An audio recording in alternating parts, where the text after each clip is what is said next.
the bench. That don't even count.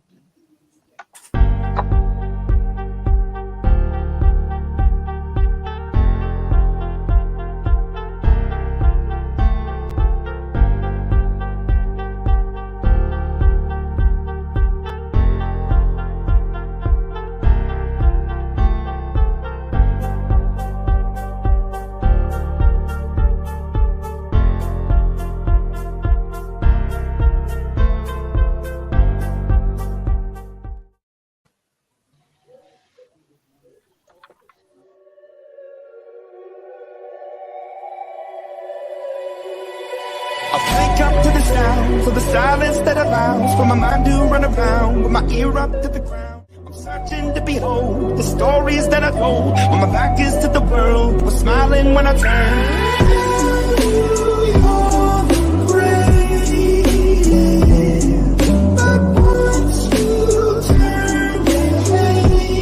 Just with the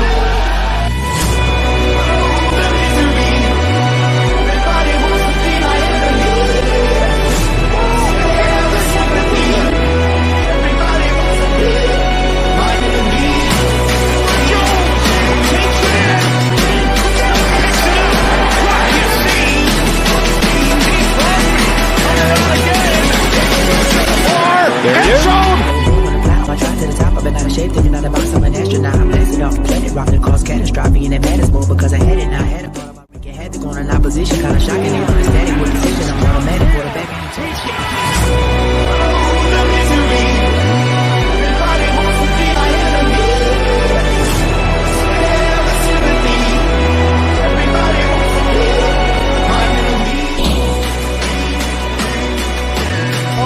Death Star.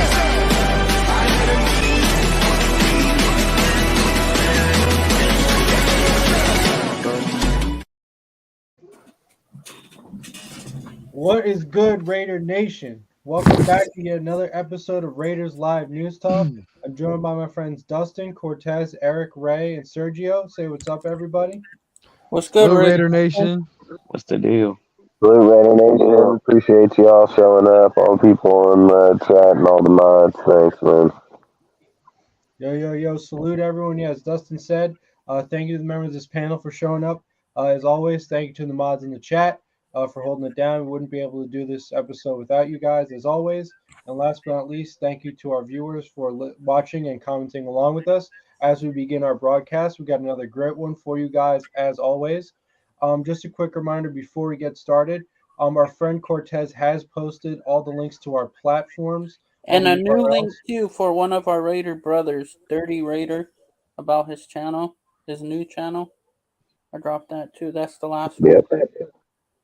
Okay, yeah, that great. shit sucks on Dirty losing his channel for good. Okay, yeah. So as Cortez said, we've posted the four URLs to the four different platforms of ours, as well as a link to a platform of a good friend of ours, Dirty Raider, who unfortunately has recently lost his YouTube account, and he's looking to And start back up. Sergio's IG's in there too.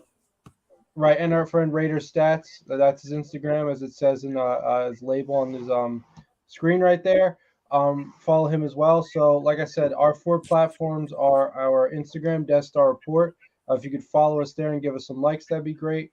Obviously, our YouTube channels, the DSR Aftermath YouTube channel and Death Star Report YouTube channels. If you could like this video, comment, subscribe, the notification bell there, that'd be great. Follow us on Twitch as well. Our Twitch link, our Death Star Report Twitch channel link should be in there too. And last but not least, our Discord. A link to our Discord is there too. We'd really like for you guys to join our Discord there as well. It's a great community. We have a whole bunch of things going on. We have YouTube videos. We have a Raiders chat. We talk about the NFL, NBA, MLB, all for different kinds of sports. We have fantasy leagues, both NBA and NFL fantasy. We have free giveaways. Sometimes we have movie nights. Like I said, we have a whole bunch of things going on in there. It's a great community. We like to think of it as sort of like the heart of what we do here Come on, Queenie. at Death Star Report. So if you guys could check out those four links, like I said, or six rather. So that would be our YouTube channel, our Discord, our Twitch, and our Instagram, as well as our friend Sergio's Instagram, Raider Stats. And last but not least, our friend Dirty Raiders YouTube channel as well. Like I said, the links to all those should be in the comments section for you guys to check out when you get a chance. And if you could just check those out and get tapped in with us on all those platforms, that'd be great. So out of the way, without further ado, we appreciate you doing that for us in advance, by the way. But with that out of the way, No problem, bro. let's get started on our first topic of the night. So obviously, the biggest piece of news to hit the NFL today was that Ravens quarterback Lamar Jackson has officially requested a trade from his He team. requested this March 2nd. He requested this March Well, right. 2nd. Okay, I'm sorry. So to be clear, he announced that he had requested a trade earlier in the month because talks with his team had gone south. Ooh. And so as a result of that, he decided to spill the beans on that and said he's no longer happy with the situation in Baltimore and would like to seek employment elsewhere, seek playing time elsewhere. So with that, Sergio, this is your topic if you want to get us started on how you believe the Lamar Jackson news and the situation as it stands right now could affect the draft or the QB situation at large, not only for the NFL in general, but for the Raiders specifically, and how you think that might affect the order in which quarterbacks get drafted, if certain teams draft another quarterback or not, and what that opens up for us or what that closes the door on us for, or what exactly are your thoughts on how Lamar might impact how the Raiders move with respect to the draft or any other kind of QB free agency moves? I actually think that this benefits us if, say, like maybe the Colts, like, you know what, let's just take a guy like Lamar already, or any other team that's like, maybe they want him.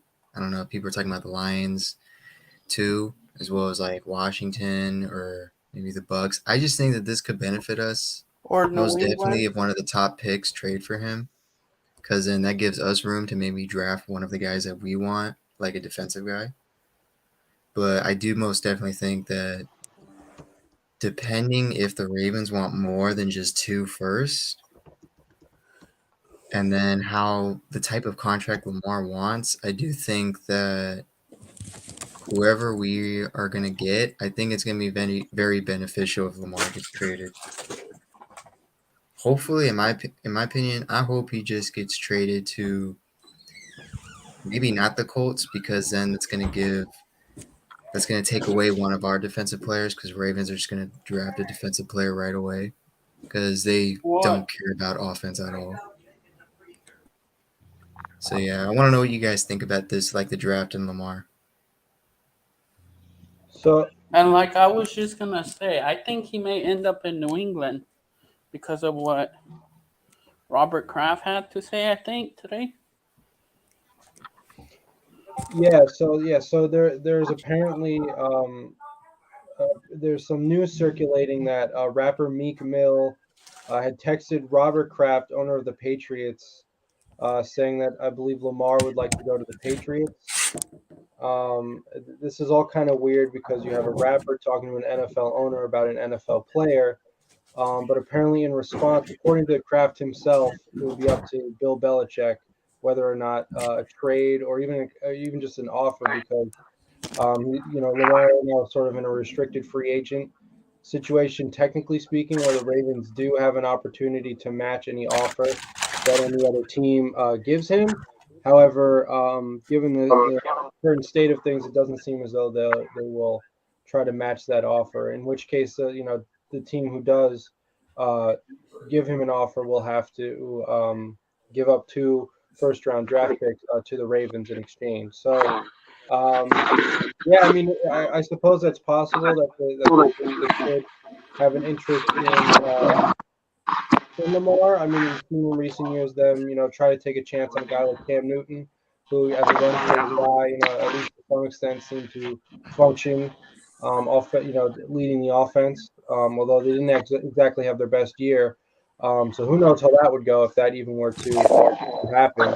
But so Sergio, just to be clear on what you were saying, so were you saying that it would help the Raiders because it would make more teams interested in pursuing Lamar, which would be one less team in theory, that would be less likely or less inclined to draft a quarterback, which would give us an opportunity at. You would want somebody if you're trading Lamar to be outside the top 10.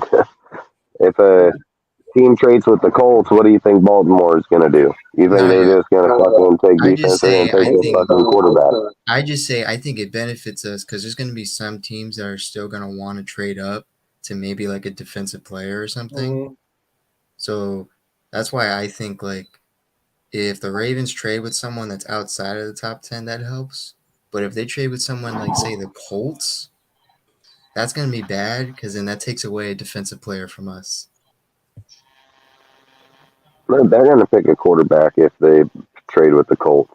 All they're doing is getting rid of Lamar and picking a quarterback at But 4. Ravens That's all don't they're care going to do. about quarterbacks. I guarantee you they're going to pick one. I mean, there's not a doubt in my mind if they're picking quarterback. I'll bet fucking anything I own that if they trade up to the Colts, they're picking quarterback 1,000%. Who's their quarterback? Oh wait, no, their backup is a Brett Headley, ain't it? No, No, Tyler it's not. It's Tyler, not Brett Headley. Yeah, They're Brett two Hundley- Man, separate. bro, same person to me, man. They're the same person, dude. That's what I'm Literally, their saying. backups are the same as They're Lamar, just on a 100% steroid. getting a quarterback. Mm-mm-mm. Well, yeah, certainly. As you say, Sergio, I mean, there is in one way or another, there's going to be significant amount of compensation for the Ravens because of Lamar. So it is very likely that they could just decide to enter a rebuild, basically, or at least just decide to draft a rookie quarterback. See how that goes.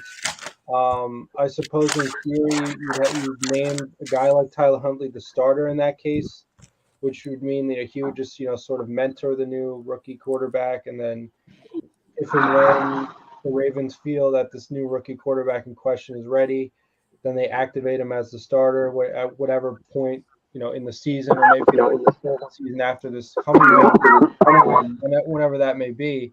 So that's definitely in play as well. I would say, first of all, as far as the Raiders are concerned, as far as this team is concerned, just being at number 7, if we're going to prioritize a defensive player, I'm not so sure that we need to move up or down. I think we could, be Just pretty stay comfortable. put. If like that's later, we got something on a defensive player. If he's I'd there, actually we're be taking him. okay. We're taking So- the defensive player. If Carter's there, we're taking him. Salute, fellas. Yeah, and they I actually actually- confirmed that. Yeah. Today he confirmed that. confirmed it on his little talk today in Arizona. That regardless, he'll take him. I actually think, fellas, it might be actually like a pretty good idea if we stay at 7. I agree. You could get a really excellent defensive player just staying at 7. But if Ziegler moves down a spot or two, like to 9, and you could get some additional draft capital, fucking squeeze a 3rd or something But like I would- that, I would do that. If Carter's there, I'll take Carter straight up. And then I going don't from think so, Carter, if you want to jump over to that one, Jeff, going to Carter, that helps Chandler Jones not getting double teamed anymore. So then he just gets to tee off on the. The thing with Carter, dude, he has all the talent in the world, but I don't know if I trust him. Yeah, I'm gonna agree with Algos on this one because he's very talented, but he's mentally not here right now.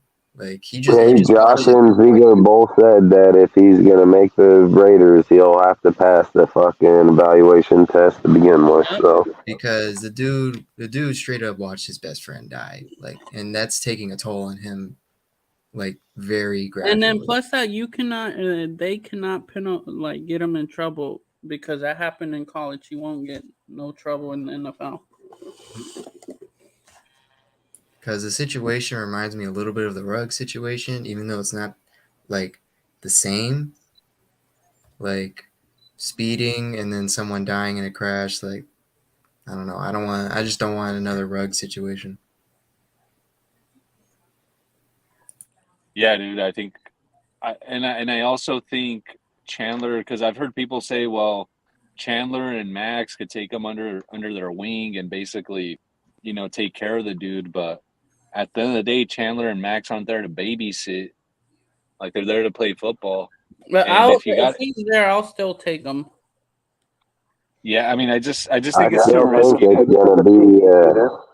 I still think I don't care who's there. It's gonna be Christian Gonzalez is gonna be our pick, man. That Hey, now dude's What you're gonna happened if be he goes to Detroit? That's the second thing. Raider year.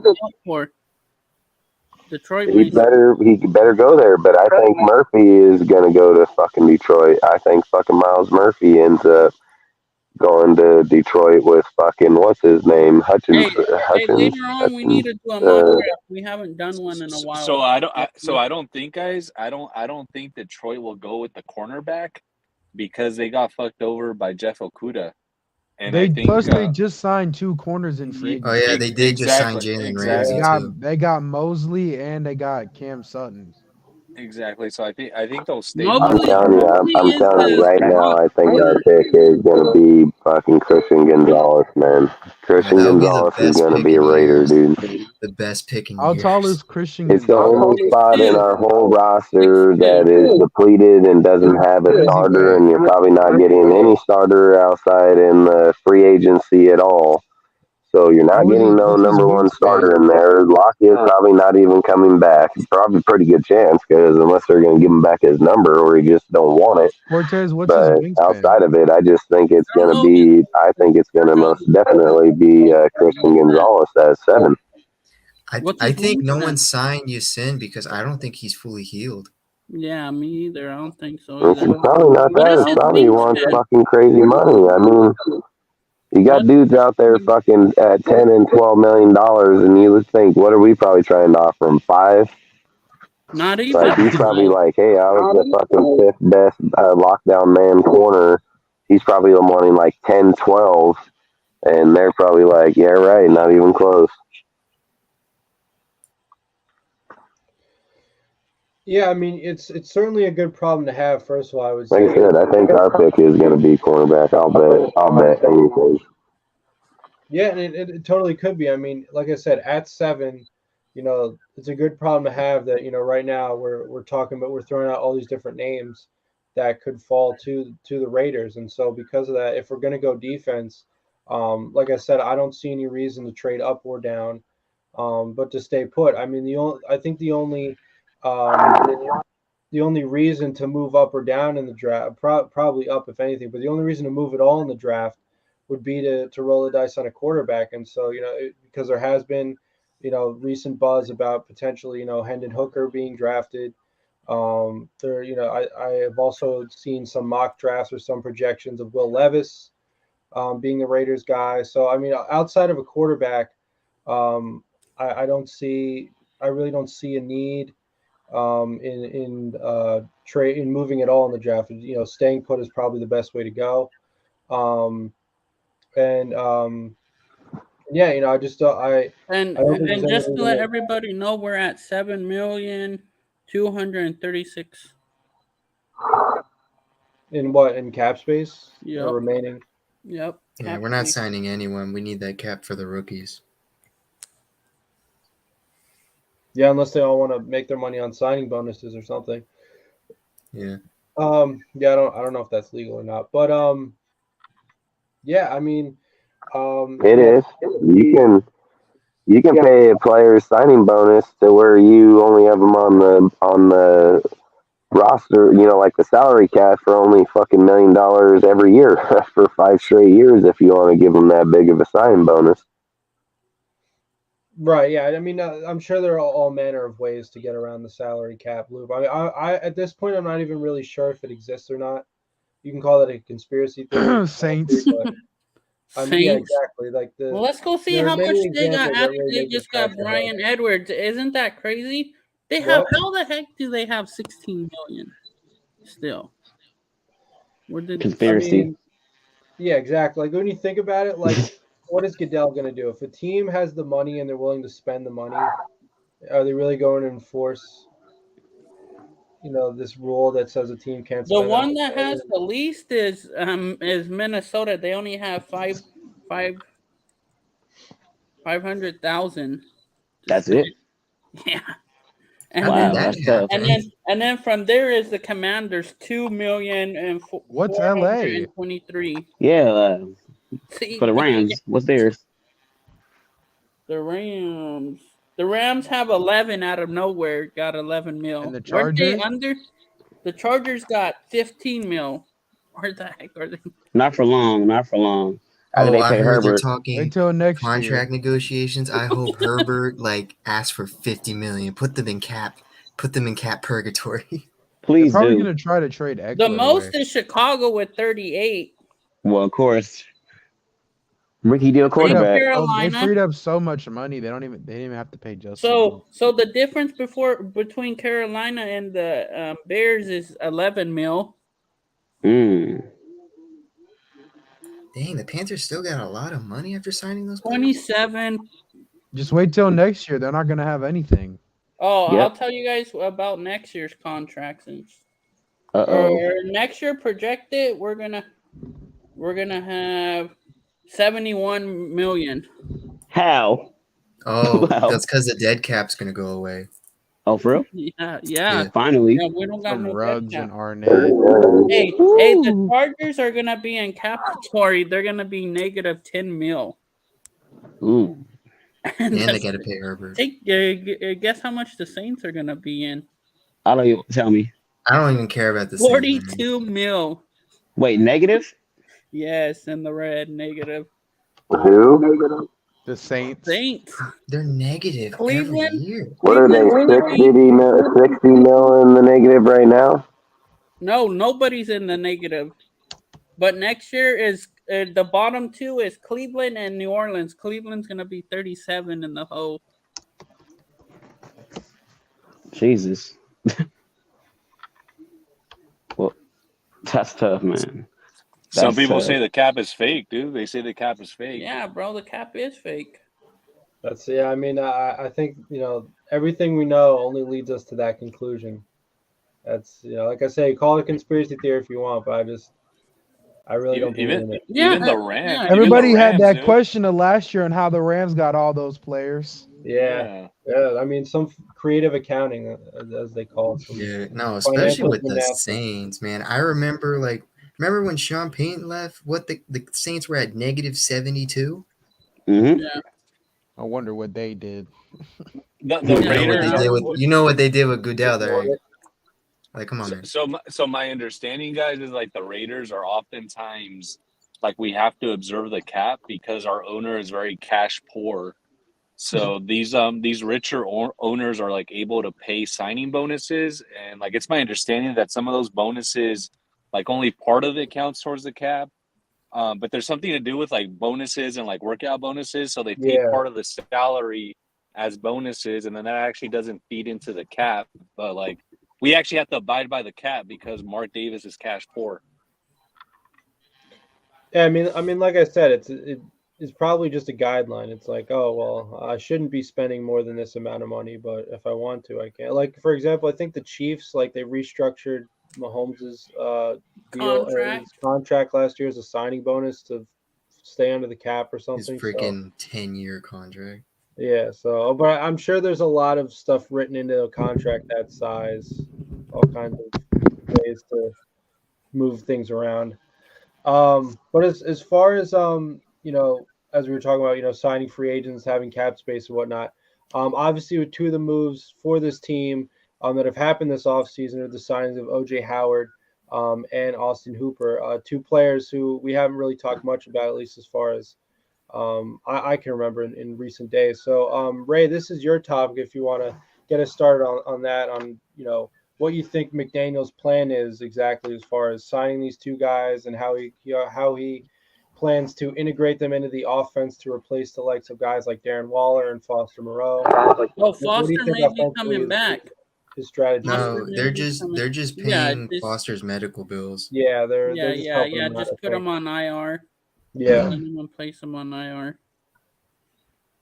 Yeah, He's in so with this topic here, I wanted to say I like both of the signings here. I mostly like the OJ Howard signing because I know to me he's a Walmart Darren Waller. He has the vertical ability, he has everything like him. Like his main problem was just injuries, and that's what really Waller is. He's just an injury prone vertical threat. Mhm. So I mean, I like the signing of him and Hooper, and the crazy thing about this is that these guys are only here for a year. Heck, there's a But if they but really going back wanted to, into if they that, wanted to trade up next year, there is a top. I heard there's going to be a very good prospect tight end out there, so yeah, but they want to go but out Dave crazy for Ziegler him. talked about these players all wanted a 1-year contract to prove themselves. That's why they gave them 1-year Exactly. So contracts. exactly. So what I'm saying is that they're going to be here for a year, right? So next year there's going to be a tight end in the draft. There's multiple times, even in this year's draft. The heck, if they really wanted to go a tight end, I know there's like this one. I forgot this name. Washington, Yeah, that dude Darnell from Washington. Bro, people call me There's crazy when I Tucker. say that they might draft Kincaid. 2 tight ends. Like, I would be Tucker surprised if they from draft South 2 tight Dakota ends. State isn't that where he's from? Who? Tucker Craft? Yeah, Tucker Yeah. Craft. That's Yeah, one no of my comment on that favorites. guy. Ooh, Hey, ooh, Eric is Hey, feeling Bo this. Nick's gonna be our quarterback next year. All right, don't do that. Don't do that, right? Okay, don't do that. Don't do that. Don't do that. Don't do that. This is gonna be my next Bo Nix one.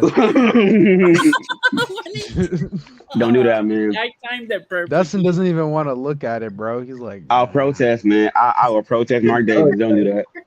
Storm allegiance. I would take Bo Nix. I mean, I like Bo Nix. I think he. Let's take Bo Hey, Nix. man, you a Trojan. How dare you, man? I know, but he's still accurate as fuck, man. He's a good player. I'll And then take not DJ only that, if he Moore. can be developed, if that dude can be developed, he's going to be a pretty good quarterback. I mean, that's what it's about, is being developed right, man. That's what it's all about. And also, I didn't hear any hue and cry about Britton Brown. He went to UCLA. You guys didn't seem to have a problem with that. Well, that's different, I know. though. That's Yeah, different. I like Different. Britton He a Brown. running back. Britton running Brown's a bad running back, and there's another one that's coming out from UCLA. How about that? Charbonnet?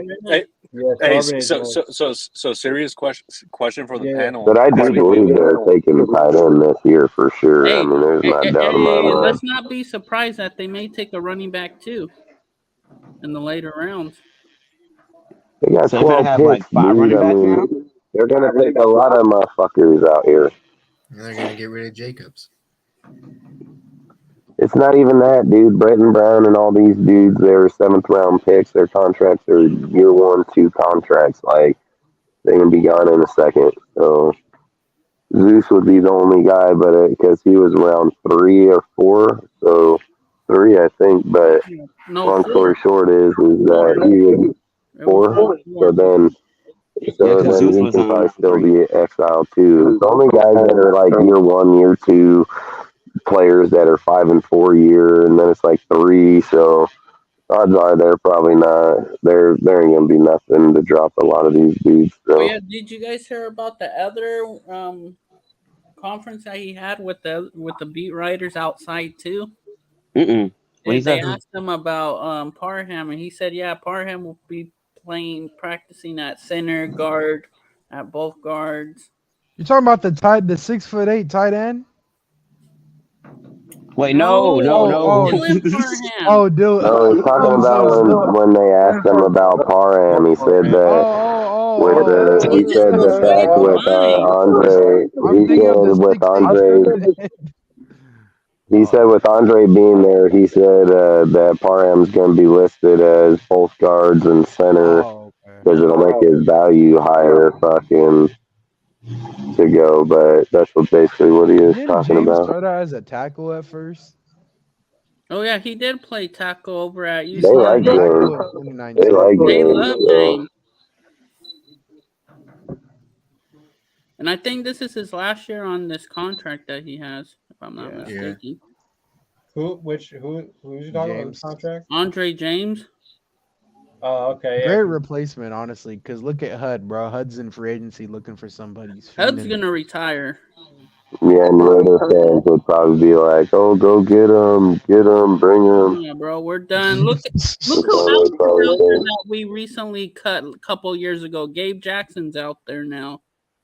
Hey, the crazy thing is, why haven't nobody picked up Shelby Harris?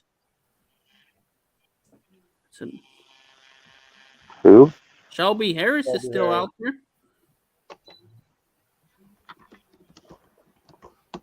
Who'd you say nobody picked up? Who?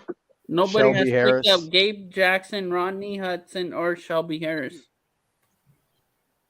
Yeah, but the free agency is not even close to being over. Dudes ain't wanting to pay guys no fucking $10 million, and they're gonna make these fools wait till you either want to play or don't play. Like, there's dudes out there that are not gonna even come close to their shit. That's just like Lockyer. It's why people ain't signing him. Hey. It's like that. It's like, yeah, he's good, but not for the value that he's probably seeking. And Who was especially our being former injured and so on, like, they're not gonna go out and give up that much money. Hey, Dustin, who's the one that stepped away from football? What was his name again?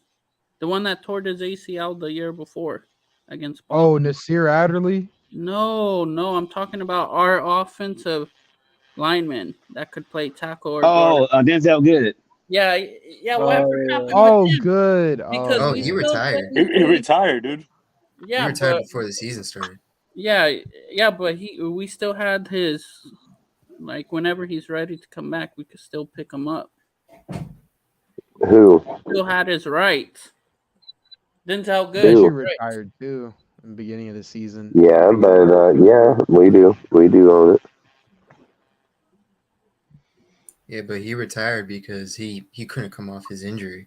Yeah, that torn ACL. Same with Rich, I'm pretty sure. Yeah, Rich couldn't. Rich do didn't it come anymore. back. Rich didn't. I probably put like 2 games in Vegas. And then that was hey, Haven't the seen that crazy dude shit behind the forever. scenes with him, he's crazy. You just realize this now. No, bro. no, over his dad, that shit was crazy what he did.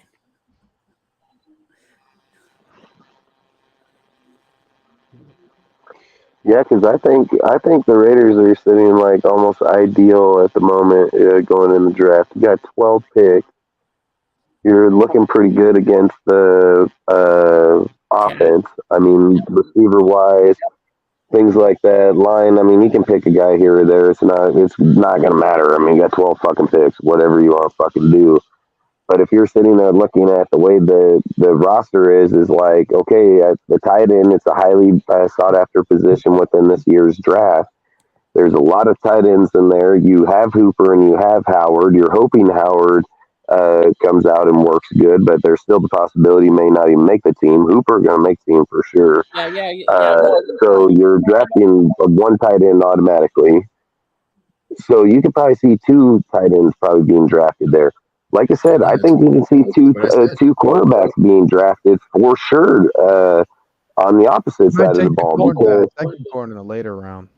I think we're And it wouldn't taking 2 even matter cornerbacks either. 100%. I think we're taking 2 cornerbacks 100%, dude, because if you're sitting there looking at DTs, you already drafted 2 just last year. Well, So you Ziegler have Neil said- Farrell and Butler that are going to said be that there, this and they're is probably playing. the best- that this is probably the deepest cornerback and tight end room he's seen in a draft in recent years. But you know Yeah, what, and you guys? just I got also heard him. you signed up for the next 2 years. He's depth off to Morick. You got Paulo. You got numerous people in the backfield that can cover the safety, the DT. You got numerous players up there. It's going to have to be big, but it's the corner, man. It's the cornerback position. Even though you go and sign fucking Duke, it doesn't mean shit. You sign Long, it doesn't mean anything. He played in the system over 2 years ago, so it wasn't even just last year. It was fucking year before. So again, like, you're hoping on talent. I'm telling you, I think you'd taken 2 corners for sure. And I think, like I said, if you're looking at that number one corner to say like he's going to come out and be number 1 this year, it would be Christian Gonzalez. I mean, you're not paying no big name. You're not paying big dude and free. There isn't even any dudes out there anyways. You'd have to trade it at this point for somebody. So I just don't even see it. I think you would draft your corner and then you have him for 5 years at that spot. That's a very critical spot. And then that's why I think they may take another one. And it can be sooner than later because the cornerback spot is the most depleted, in my opinion, on our defense by a mile. I mean, by a mile. It's inconsistent. Nate Hobbs, yeah, if he plays at the slot, he's a very good player there. outside of that shit's unproven by a mile, by a mile, instantly. So did Tyler Hall play better? Yeah, but fucking Sam Webb, fucking all these dudes are they're just you're hoping, like, that's what you're doing. You're hoping to get the result out of them. So for me, I think he would draft 2 right off the get go if it was me, because linebackers deep in there, you can get them in 3rd, 4th round, dude. I mean, even 5th round. So, I mean, like I said, dude from Florida, dude from Oregon. There's multiple, I mean, linebackers that can go in this deal. That'd still be a contribute. I just think for looking at the roster, it's got to be the corner. And having 12 picks, 4 of them going tight end and corner ain't shit. I mean, fucking ain't shit. You're still what? That's 10. So what is that going to be? It's going to be 6. We still have 8 picks left. So I'm just going to say it. I swear to God, it's going to be Christian Gonzalez at 7, man. Like, I can just see it a mile. Because I don't think you're going to just go for a receiver. And I mean, the only way that you're even considering quarterback is if you hear talks that they're going with Arizona, you're going quarterback. There's no fucking doubt about that. But I don't know if they're going to go quarterback. I don't know if I think Will Levis is going to be that good, because I think Bryce is the first, or CJ Stroud's the first fucking quarterback off the Even board. McDaniels said during the combine, if their top 2 QBs are gone, they're not going to draft a quarterback. And that's what I'm saying. So if they draft, and this is what I was talking about with Chicago the whole time when we were talking about that, is letting Chicago determine if they're going to move or let someone pick there before you trade to 3. Because, like, right now, that's what it's going to come down to. The only way you trade to 3 is if, like, the Texans decide to either, 1, not take a quarterback at all, or 2, they went Levis instead of fucking, like, Bryce. And then at that point, I think you'd be fooled to not even at least try, no matter his height or not. Like, you could probably see Ziegler try to trade to 3 for Bryce Young for sure. I mean, like I said, I'm not a fan of Bryce, but he's still a great player. So there's no doubt about, like, if you're looking at Levis versus Bryce, I'd trade there in a heartbeat for him over him. But I wanted CJ, but I think CJ's out. Like I said, the only way you're going to 3 is if it's a quarterback, and I think it's only if it's young. I mean, I don't want Levis, but he's just a fucking weird looking motherfucker. He's weird. I don't even know what it is about him, but I don't know. I just don't want him. I don't want him. Maybe it's the mayonnaise. I don't know. Just fucking. So if you guys saw the David Carr interview on Harvester Sports, did you guys watch that by any chance? No, pretty- No, I haven't. What did he say? It's pretty interesting. So the interview came out a couple of weeks ago, and he said that in Josh's system, so it is true that he doesn't want the quarterback, according to him, right? So this is based on his facts or his understanding. Josh doesn't want the quarterback to necessarily read defenses and audible. He wants the quarterback to be what he calls a human jugs machine and just throw the football wherever he dictates, wherever Josh thinks the football should go. And well, he believes that Josh believes he calls the right play every time. That's what he believes. Exactly. He believes like he knows the game inside and out, and that he calls the right play every single time, and you can't check out of that shit. Like, but I think what he means by that, and I'm not going to agree against Josh on it if he has the receivers. Like, if he goes into this year and calls a play, and then let's say that he has 4 fucking viable receivers on the field at one time, then I'm not going to disagree with maybe that scenario. But if he goes out on the field, he only got 1 good fucking receiver, I'm going to have to disagree, you know? Because I think he calls good plays. I think he has it.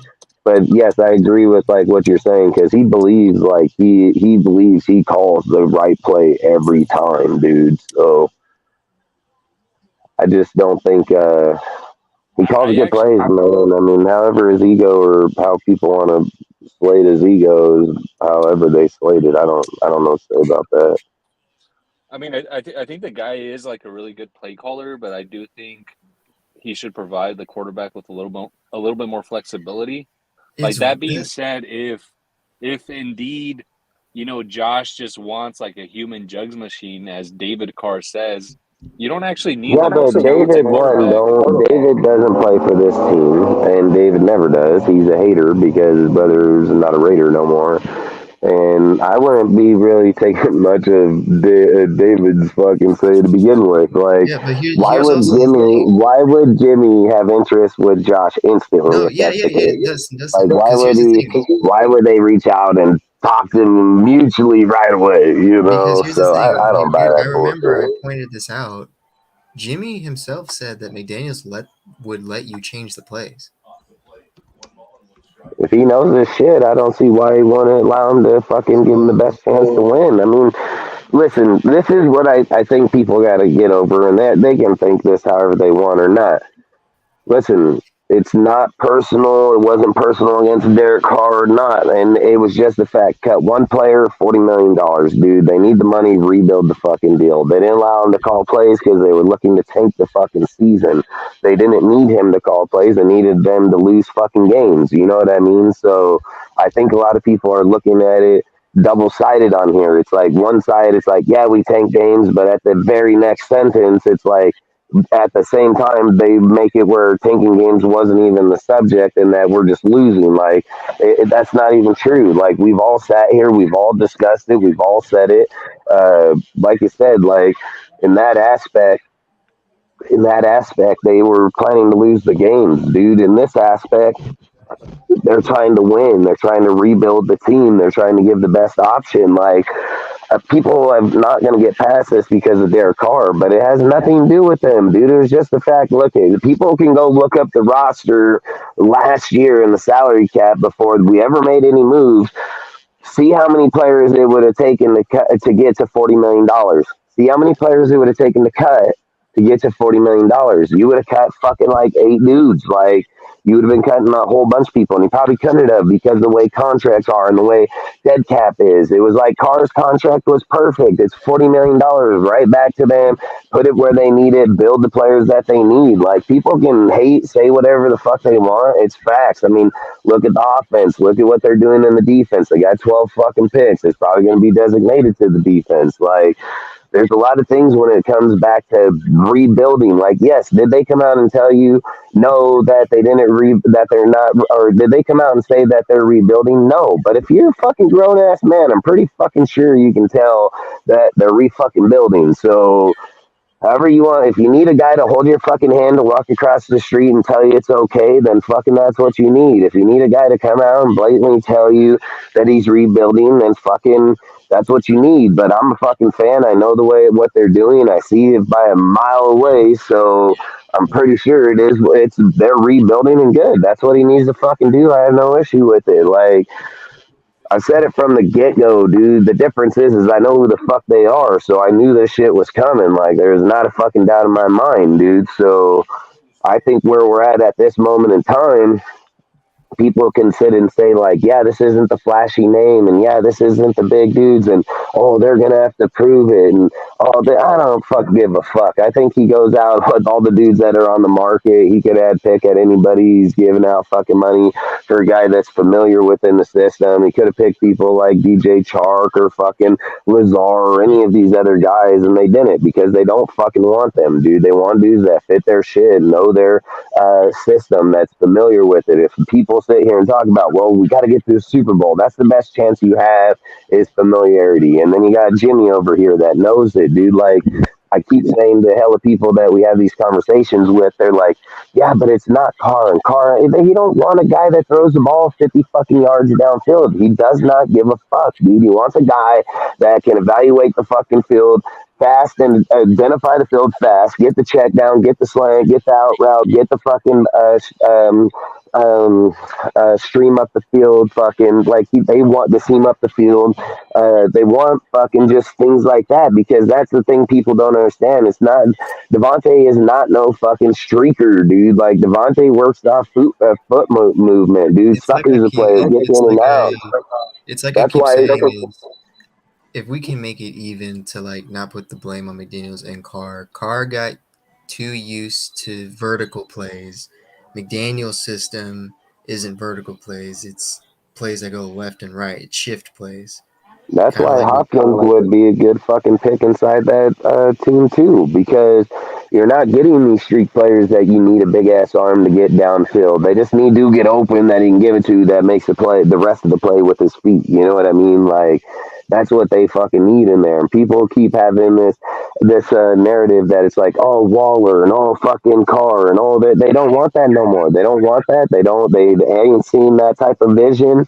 It's not their vision, and they're probably going to win a lot of fucking games with that because they're going to be able to clock manage now, dude. Now, instead of getting down the field in fucking 7 minutes, it might be 10 fucking minutes, you know? Like, that shit fucking matters, dude, when you're dinking and diving fucking 20 times down the field, dude. So you're taking clock management, fucking the possession. Like, you're changing the whole deal. When you get a guy like Carr that's like big play every fucking time he can get out there, 20, 30 fucking yards downfield, you go from wanting to run fucking 15 plays to only running 7. Then you're just giving the ball back, dude, and you're just doing that back and forth over and over and over, you know? Like, that's why I said, like, I would entertain the Hopkins trade as long as you're not paying crazy money, dude. Like, if you're paying $30 million, I'm not doing it, not even thinking it, dude. You know, like, if you can get around the $15 million, I would fucking do it. But the thing is like, let's be real. He's probably not going to do that and whatever, but it would be nice. Like, I would fucking take that trade in a heartbeat, dude, to save, like, Adams and fucking Hopkins, dude, and then Myers and shit. Like, this is the thing for me, all right? I love the Raiders. I'm a diehard Raider fan, but I'm a diehard Raider fan of the Shield, the franchise, Al Davis, not an individual name. I've said this. Like, I think that you need to move off of people like Josh, and you need to move off of people like fucking. Listen, Crosby's just coming into especially mold. guys that are Like, causing our fan base to have a freaking civil war. dude, the thing is it's not. Yes, that too, but it's the fact that too many people are just honing in on an individual's name, dude. And like, look, Crosby. Yes, he's coming up, dude. He's not really got that big ass hold of like a Josh Jacobs and so on like that. Like, people need to see that Josh McDaniels and Ziegler can win without those names. And then when you can see that they can win without those names, then you're going to be like, okay, let's not hold on to them. Let's get the draft capital. Let's make our team better in draft picks. You know, like right now, people don't want to do that because they see what our history's done. They look back at our history and they say, oh, the Raiders suck at draft picks, dude. If we do that, we're not going to get anybody in return because this is the first guy we've had and who fucking knows, you know, like, so they would rather hold on to that motherfucker and give him the money than to fucking say, okay, we trust you that you know what you're doing. You're going to be able to draft. You're going to be able to replace them, regardless if it's halfback or a different player. You'll replace them, and they're too worried about it. They don't want to make that fucking chance. Where I'm sitting here like, fuck that. Let's make that chance because I believe in Ziegler, and I believe he's going to show people that he has a phenomenal fucking track record when it comes to drafting and when it comes to talent valuation. I think it would be the best move for the organization is to fucking drop this motherfucker to the bones, dude, and fucking build. Like, Jimmy is going to be here because he knows it, but everybody knows he has injury prone. He might be here for fucking 5 years and not get injured one time, and he might go out and get fucking injured in the first fucking 3 games of this season. My point in this point is that you already know at some point you will get a quarterback that will be your future here in the next few years, no matter what. So that's kind of how I would roll with it to be, dude. Like, if Jimmy works this year, roll with it. He's your best chance regardless of anything, dude. Like, he has the knowledge. He knows it. He's your best chance. If you're going to think you're going to go the Super Bowl and win, dude, it's like to sit here and say that every guy that comes out of draft's going to be Brock Purdy or something like that is unrealistic. I mean, if you're literally going to start the season and say, like, what's the most realistic chance of making the Super Bowl in Las Vegas? It's 100% Jimmy Garoppolo. I mean, he's made the Super Bowl, so there's no fucking doubt about it. It's just, are we going to give him the tangibles defensively to get it? Because I think he can do it offensively already. Like, I really believe that he's going to be able to do it, even if Josh is gone, dude. Like I said, Sincere, Brown, you can draft in there, the guy. There's a lot of options at the halfback, so I don't think that's the issue. like I said, is are they going to give him the defense he needs to be able to fucking close out these games when he takes these longer drives? And like I said, turning them into 15, 12, 15 play drives downfield. Is the defense going to come out and hold and give the ball back? I mean, how is that going to go? And then if they do that, then is that what people want? They're like, okay, the defense is 4 out, and then the offense gets the ball again and got to go out there for 12 fucking minutes again, you know? So I've always said, like, if you're going to beat the Chiefs, I think it's not about matching up with Patrick Mahomes evenly. It's about not giving him as many. Yeah, it's about not giving him as many possessions. It's like, if you just want to go out there and try to beat him with just a regular team and have a fair chance, that's what you want to do is just not give him as many possessions is what I would look at for the team. And for Jimmy, it's like, that's what I would hope, because I've said, like, Jimmy can manage games, but Jimmy ain't going to go out there and just take over games to win either. So it's like I say, it's a good and a bad with that guy, man. So I think I would just say, just to sort of look at this from a bird's eye view. First of all, what you said, Dustin, about, you know, Raiders fans they can win without big names. I mean, first of all, for at least for, you know, the part of Raider Nation that I'm on, I'll believe it when I see it. Because right now we haven't seen it. here, I'll prove it. I'll prove it. Go look at the record from fucking 2000 till now.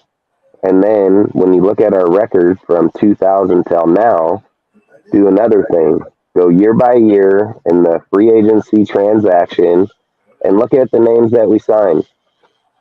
And then look at the records that match those names that we signed. The names don't matter for shit. Big name people being signed don't matter for shit. We've been signing big name players for fucking 22 years now, fucking 30 years. Like, that's nothing. We have fucking 2 and 14 records with those names being on the fucking roster. So a big name doesn't guarantee shit. And people got to get over that shit, because the facts are, in the Raiders' history, if you go look at our signings, we've done nothing but sign big names for fucking the last 20 some odd years. And we have fucking jack shit and wins. And that's facts. So to sit and say because we signed this big name, we're going to all of a sudden change our record is bullshit, because we've done that for years. Well, the issue I don't think is whether or not you can win with, you know, names that aren't exactly the sexiest. I definitely think that's possible. In fact, I think there have been instances where that's true. The issue really here is, first of all, can Josh McDaniels and Dave Ziegler win, period? And second of all, can they win with those players, with those... He already won 6 games, so what do you mean? He can win. He's won 6 games last year. So they know he can win. Break it to you, but that's not getting it done. That's just as many as Carr's been winning for the last fucking 6 out of 9 years, 7 out of 9 years. Like that's the thing is that your guys' standards are all running high. The standards automatically high for Josh McDaniels, but the standard been there for fucking long fucking time. So I mean, it is what it is. Well, we shouldn't be happy with that. We shouldn't just excuse Josh McDaniels because history up until this point has been shitty, and so therefore it's okay for him to make par in that regard. That's not what the goal should be. Second of all, it ain't Josh that's responsible for it. It's fucking Graham and his defense. Like, so if we're gonna address the motherfucker that is the issue. Like, you have a personal issue with fucking Josh, so you address him every single time that you address the team. It's fucking Graham. Graham's the motherfucker that is a failure within his team. Graham's the one that didn't lead his defense. Graham's the one that didn't have continuity within his But Dustin, side. Josh had continuity. Josh had the fucking 12th best team. Josh produced two of the best fucking But then offensive again, players I in all don't know. football But all then year again, long. but but then Dustin, again, I don't want to blame Graham that much because he had to deal with UDFA And then they starting. can say yeah, but they check can this out, not guys. blame him or fucking suck his dick. I don't give a fuck. The fact is, defense is 30 seconds, and like judge it however the fuck you want. But I think so. Dustin, if I could jump in here, so I think I may be in the same camp as Jeff on this. So we mentioned this last week or 2 weeks ago on one of the lives. Josh McDaniels, at the end of the day, he's not just the offensive coordinator, right? He's the CEO, he's the head coach of the team. So I do have to actually hold him accountable for how the defense performs for the simple fact that he's the head coach and he decided to keep Who Graham. was on the hot seat? Was it Patrick Graham or Josh McDaniels? It was fucking Patrick Graham. So you But guys he's still can there. think about it however you want, but the thing is like the second you guys talk about made it public, the minute that Raider Nation made it public about Josh or any of them losing their job, what did fucking Mark come out and say? They ain't losing their job, but what do you guys still keep doing? You still talk about it like fucking over and over and over and over, and you guys keep fucking putting in this fucking scenario or this fucking scenario. The real fucking scenario is they have their fucking job. They're not fucking going nowhere. You guys have feelings against it. Fine, that's your own feelings. Nobody can tell you how to feel against it or not. But that's not how it is over there. Josh and them have their fucking job. When it came to the end of the season, Patrick Graham got put on the hot seat where they were looking to fire that motherfucker. Then he fucking got put on that thing and fucking stayed there. So at the same time, they're doing their job evaluating, but at the end of the day, when they go to the room, I promise you, Mark and fucking Ziegler are not looking at Josh and saying, goddamn fucking Graham's fucking defense and their 32nd ranked production. Like, yeah, you could be held responsible if you guys want to say like, oh, he's the CEO and this and that. Great, fucking still. And CEOs, they have management, and in management, they're responsible for that individual section. And if they fell inside that section, that person will be fired within management. And then if that fool gets fired repeatedly, then it goes to the CEO. It's not like it just goes straight to the fucking CEO. There are multiple people it'll go through before it ever even sees the CEO ever. So to sit here and imply like you guys are talking business like you motherfuckers run business or you guys do this shit. Like I do it for a fucking living and you guys are talking on shit that's not even fucking true. So to sit here and say like Josh, if they want to say like Josh is responsible for the ownership of the coaching staff, great. I don't think anybody's going to argue the factor. But when you guys talk about it, you keep resulting back to Josh. That doesn't fix the defense. Like, that does not fix the defense. When you pull up a graph right now, offensively and defensively, the motherfucking defense is ranked 30 fucking second. The fucking end. Like, that's the thing I don't fucking understand. Like, the fucking thing is not ranked, not even 31st. Not even 30th. It's fucking dead ass last in a category that's supposed to have the least amount of points. Like, that's factual fucking truth. Hey, what's Minnesota's defense? Minnesota has some trashy ass defense too. They got the fucking probably right below us. And wait, and how did they do last year? Remind me. They got their ass beat the second they got to the fucking playoffs because they didn't have a falsified fucking record in the regular season.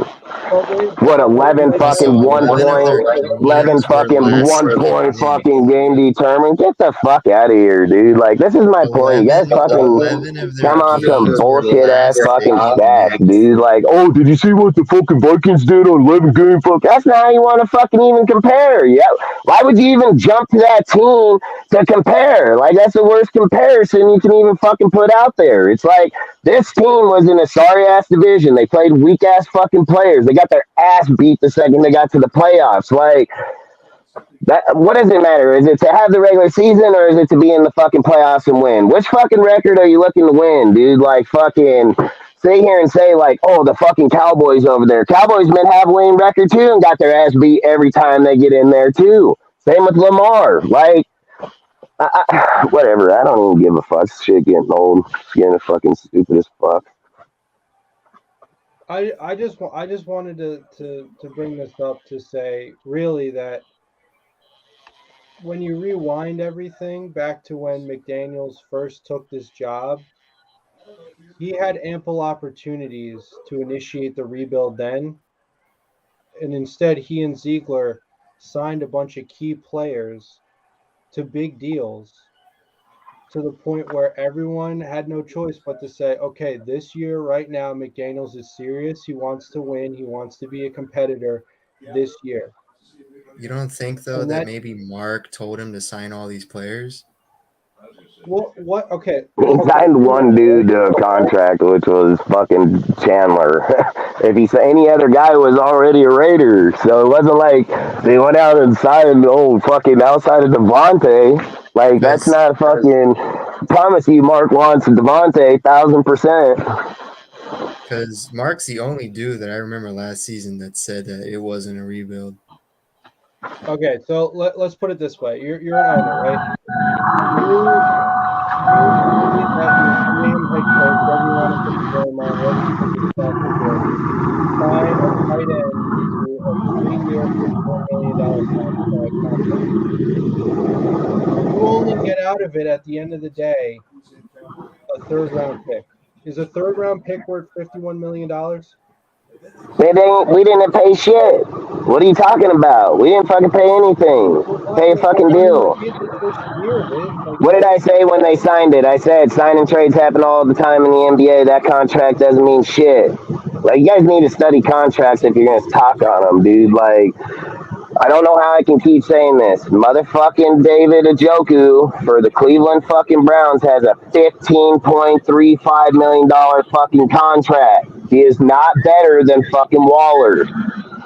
His contract is $2.3 million more per year, and he's not even close to being as good as him.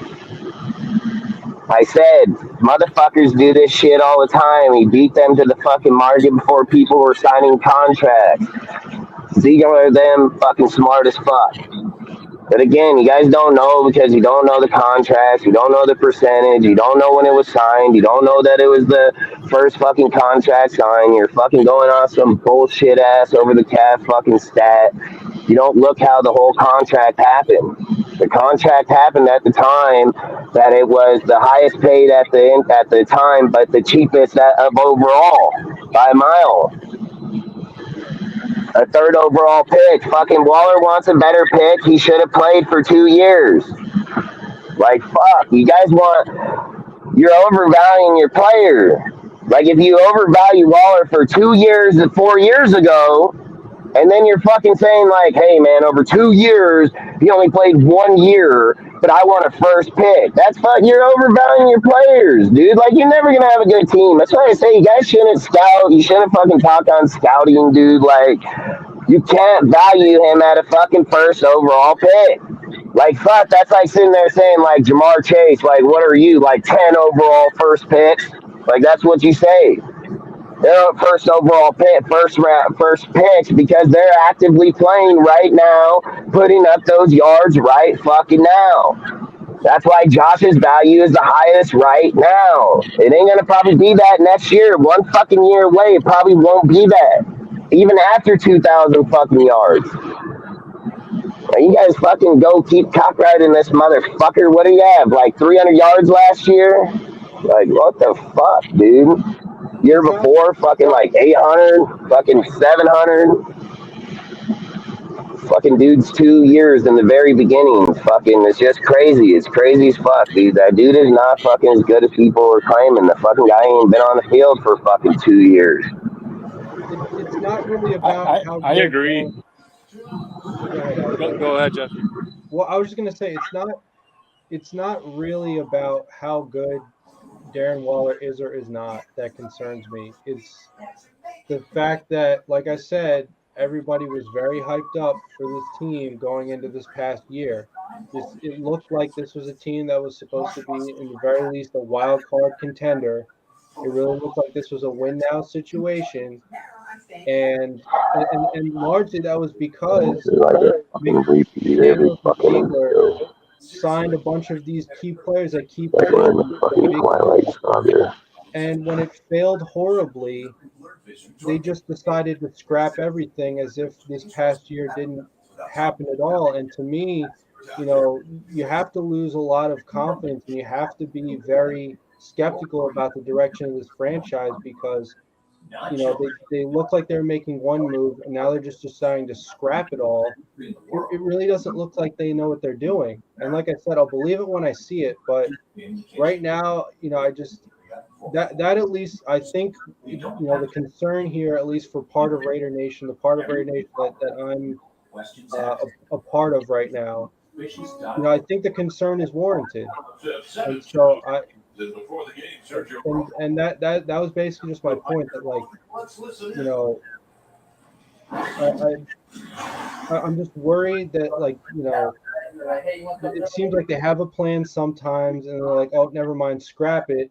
But in the process, you waste all these resources, you waste time, you waste money, you waste draft picks, and it just doesn't look like there's a firm plan in place here.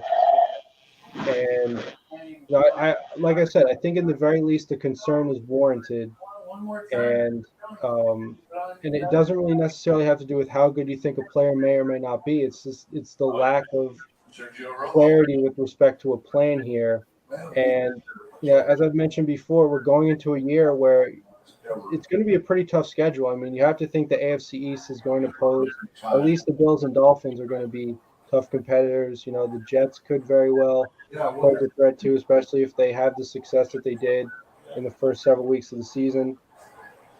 And if they get a guy like Aaron Rodgers, potentially they could be a contender. We're also have to go against the Giants. They're a playoff team. If Darren Waller is healthy, there's going to be a revenge game factor. The Eagles, they're the defending NFC champions. Of course, you have to play the Super Bowl champions twice. I mean, look, and long term, if if Mark Davis is okay with this team not having a good record again this year, and that's one thing. It's just that. Yeah, but that's now you're just determining we're not going to have a good record. No, I'm just saying that to me it doesn't look good. That's all I'm saying. I don't think you can look at this roster and look how we stack up against the schedule. This team stacks up better. The Chiefs had just you know what? I'm not even going to keep having this conversation. You guys don't know football. It's your problem. So we can keep going. We can just. I'll just say when it comes to the schedule, I'm just thinking about the division, and we're going against the defending Super Bowl champs, but Josh McDaniels in his first game against them could have won if Renfro just didn't ram right into Adams. If that play didn't happen and we just beat the Chiefs, everyone would be talking different. Like, hey, at least though we did beat the Chiefs on his first try. And then when it comes to everyone else in the division, we got throwing 3 picks. We have a way better offensive continuity right now than we've had in a long time, receiver-wise, by a mile. And I'm not even going to bring up about this playoff bullshit because I feel like this is a Twilight Saga on our show. Listen, there's 2 subjects that'll fucking keep you on the same fucking conversation repetitively. It's Derek Carr and talking about Josh fucking McDaniels. We end up talking about the exact same conversations to the fucking T. Exact word to word fucking conversations every fucking time. We need to put a cap on both these motherfuckers' names because we can never just have a show where we're talking about what's bettering the team, what do we see in our topics, what's in free agency, what's this, what's that. Every fucking time in our show for fucking multiple weeks now, the second that Derek Carr's fucking name comes up, it's a fucking 2-hour fucking rant of the same goddamn fucking shit over and over. And it's the same shit about Josh McDaniels. The second, don't know if he's proven. I don't give a fuck. I don't give a fuck. We've literally heard it for fucking 2 weeks straight, 3 weeks straight. Move the fuck on, find something else to talk about because we are literally talking about the same shit over and over. And then the show becomes a dead point. There's not going to have any conversation. There's not going to be no show because it's usually the same 2 motherfucking topics. We don't talk about nothing that fucking benefits the team. It's always negative ass fucking deal, and the results are one of those 2 fucking dudes. So let's find a different topic. Let's move to a different fucking topic. Like, we need to fucking stay constructive about what makes the team better. Where's our drafts? Where are we at in free agency? Are we fucking done in free agency?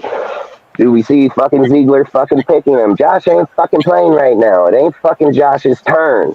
It's Ziegler's fucking turn. So is Ziegler going to get any more free agency players? Do you guys see that happening anytime soon? Or do you guys see that we just stay pat and don't get nobody? Why don't we, I guess, we don't have to do a full-fledged mock draft. Why don't we just go around the panel asking what we think the Or we can do a mock draft. Do you have that fucking deal? You want to do one? I mean, fuck it. Give us something to do, because I'm just saying, like, we need to find something that stays actively. So I think that can work if you guys want to do that real quick. I think keep us all fucking engaged in something, you know.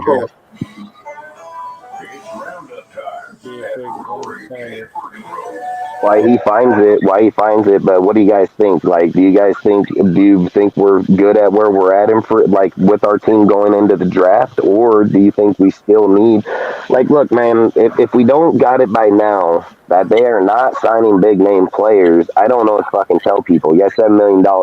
You know what I mean? Fucking, I've said it the whole time before we ended the season that they were going to do this. Like, how come I knew? Because I fucking know how they build their teams in the past, because I've studied their teams for years, dude. Like, take low-end players, dudes that don't go to big-name colleges, fucking dudes that don't have much. They just play good positional football. Like, that's what these dudes target, scheme-fit players, you know? So, like, if we were going to go into the free agency, I mean, I like where we're at, but I would still like to see, like, a good signing for the corner, like an actual good signing.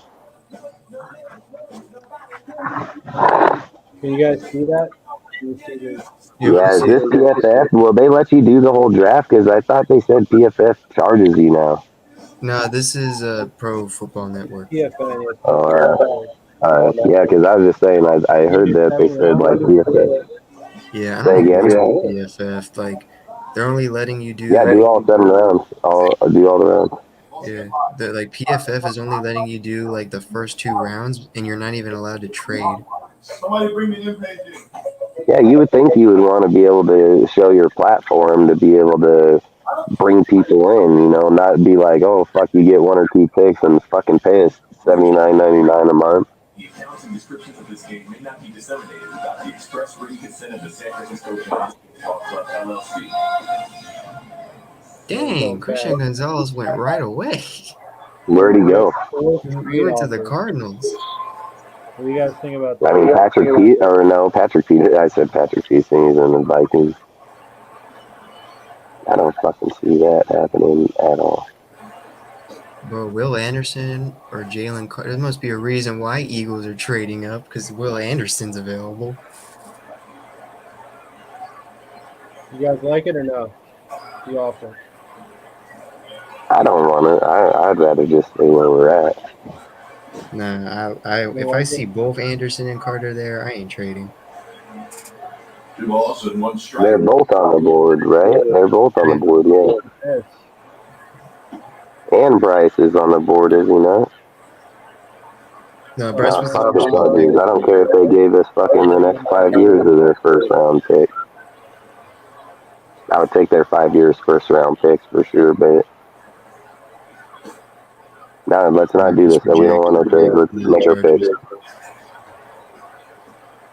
Second walk of the day for Strictly. However, you guys don't like this one either? No. Nope.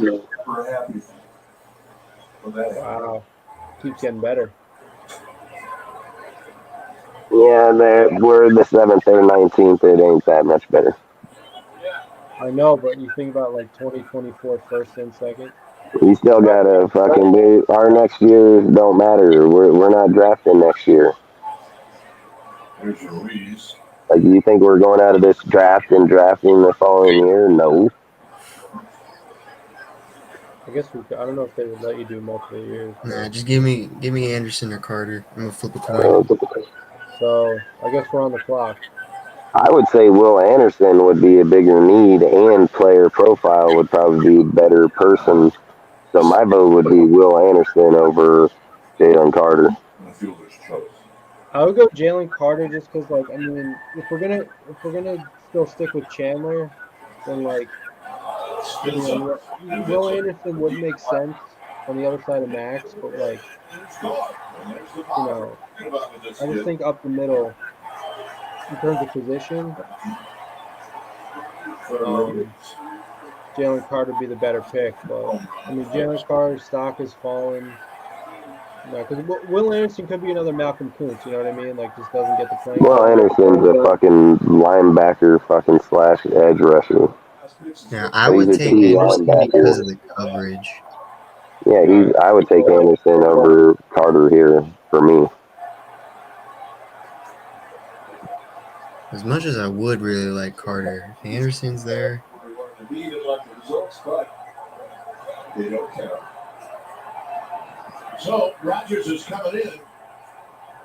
Could somebody mute their mic? Yeah, that's Cortez. Cortez is always over there licking fucking dick.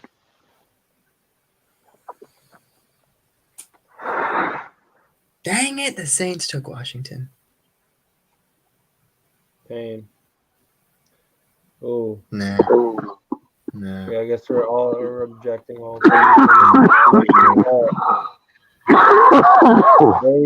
Trenton Simpson actually is not a bad. Yeah, I would really like Trenton Simpson. Yeah. I mean, if we're set at offensive line, then. Yeah, Darnell read the. Hold on there. Does that say Drew Sanders at 41? 43. That's 43. 43. There's no fucking way. The linebacker? Yeah. I mean, I don't know how the fuck he fell that far down the board, but that fool's considered the top number one fucking linebacker in the draft. I'm not sure. Here, let me be timed on this. Is it Sanders? It's Sanders. I think he's second to Simpson. It's Sanders, or it's Drew, man. But fuck is it? I'm keep trying to think. Is it Drew Sanders? I think it is Drew Sanders. Fucking, he's the number one overall fucking linebacker in the draft. Fucking. No. Drew Sanders is number 2. Simpson is number 1. Which is weird because I know I Simpson. just go by Daniel Jeremiah, so I don't really care. Daniel Jeremiah is a mock. I wouldn't fucking take him either way. In terms of like player, I would go with Trenton Simpson. I would say. I'm agree with Jeff. I would take Trent Simpson. We're on agreement. Yeah, Yeah, whatever you go Where's Darnell Washington though? He got picked up by the Saints. Yeah, the Rams got. Derek Carr needed a fucking Waller. Fucking Derek.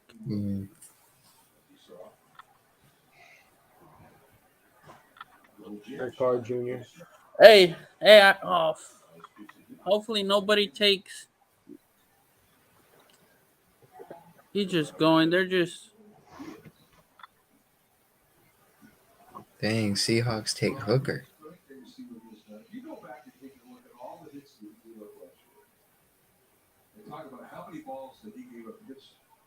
Nah. It said that's a bonus slams on Govert. Yeah. Yeah, bro. The bonus is. Bonus I got. Okay. Look who they got. There's my Tucker guy at Kraft. 70. If Eric was here, I would beg for everyone to just pick Tucker Kraft. Hey, bro, we could go with Kraft, Tucker man. Kraft, there you go. What up? Kraft, man. He's a. There he is. I'm gonna text Eric and be like, "We drafted Tucker Kraft for you." I thought Kayshon Boutte was his guy.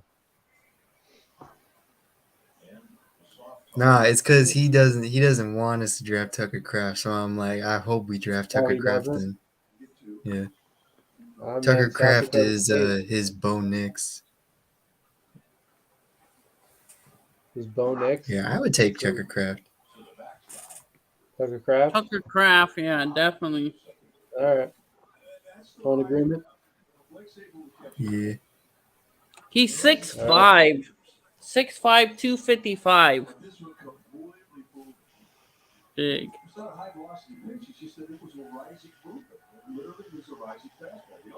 Do we get the 100th pick too? Dang, yeah, Andre Carter fell that far. Who did you guys take in the first round? We took Will Anderson. Oh, yeah, Will Anderson. Will Anderson was there? Yeah. Oh, shit. Look, here comes our Waller Yeah, we pickup. No, heck no, we ain't taking no trades. Darren Willer, fuck, I can't even speak right now. Waller pickup. We don't have a linebacker? No, we picked one in the second round. What about corner? Go to corner, Not Jeff? bad. Yeah, we haven't looked at corners. No, go Darius over to Rush. where it says Rush. corner at. No. Well, okay, we can filter. Ooh, there you I go. like Darius Rush. TCU. Nah, man. Go down a little bit. I want to see where my guy is. Who's your guy? Shit. Who Go is back that, up. That guy from Kansas State? Yeah, Kansas State. Go up. More. Yeah. Yeah, somebody swooped them up already.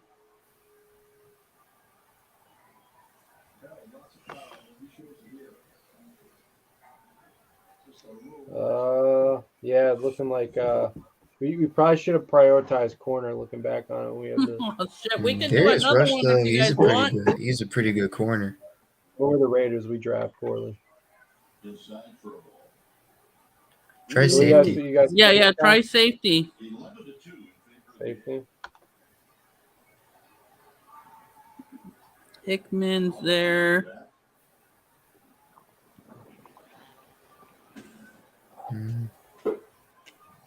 Trey Dean. This guy's got a cool name. Brown ain't bad. But we're good there. Look at offense. What would we draft on offense? You can draft an offensive coordinator. Offensive center? It No. says OC. Yeah, offensive center. The OC. Yo, imagine that you can like draft coaches. That shit would be cool. Look back at tight end real quick. I want to see who's there at tight end. No, we already drafted a tight end. though. Yeah, Schumacher. He's pretty good. Yeah, nah. I won't take him now. Go back to defense. Look at defensive tackle. Nah. It's gonna have to be safety or corner. Yeah, I think I'm fine with Darius Rush at corner. Yeah. How tall is Darius Rush? I think he's like 5'11".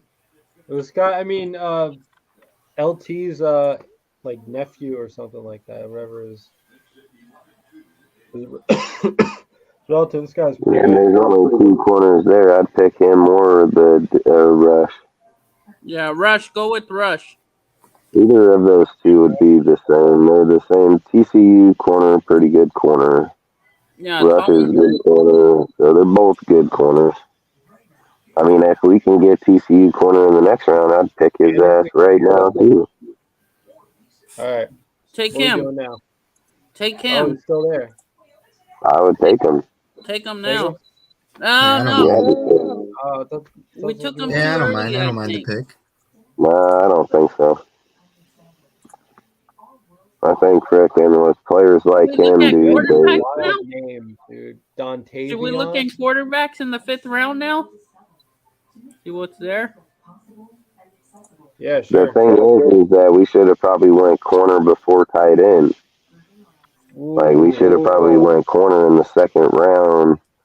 We probably should have went fucking Will and then fucking corner in the second I'll round. wait on quarterback. No quarterback. No way. DTR though. No, look where we're at though, Yeah. Jeff. So we're at like the 141st pick. And look where he's Are you saying- projected. I don't know. A lot of people say that he's gonna You got that dog. be a good skill. Well, they just say he'll be a good project in the deal. They say whoever gets him would have a good upside to He's pretty player. good. I watched him when him Lee and Dodson. USC was playing. Except his defense didn't help out at all. DTR is that guy. I mean, what round are we in? We're in the Fifth. fifth round.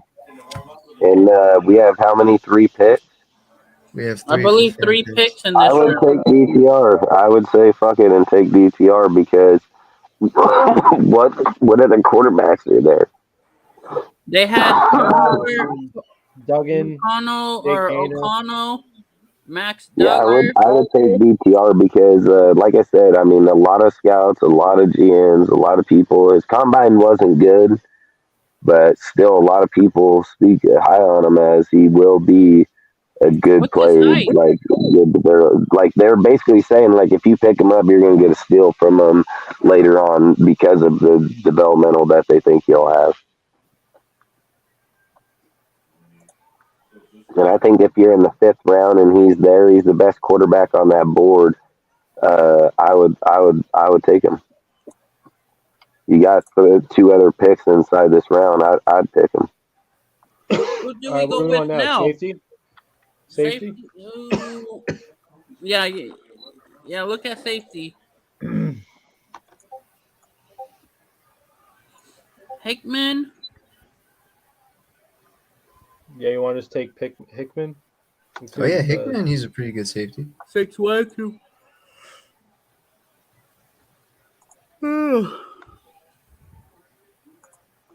That's the Ohio State guy. Yeah, take Ohio State Buckeye. Yeah, I'm good with Hickman. I like Hickman actually. Nah, Spencer Bennett.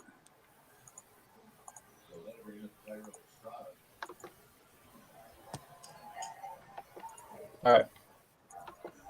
Let's go with him.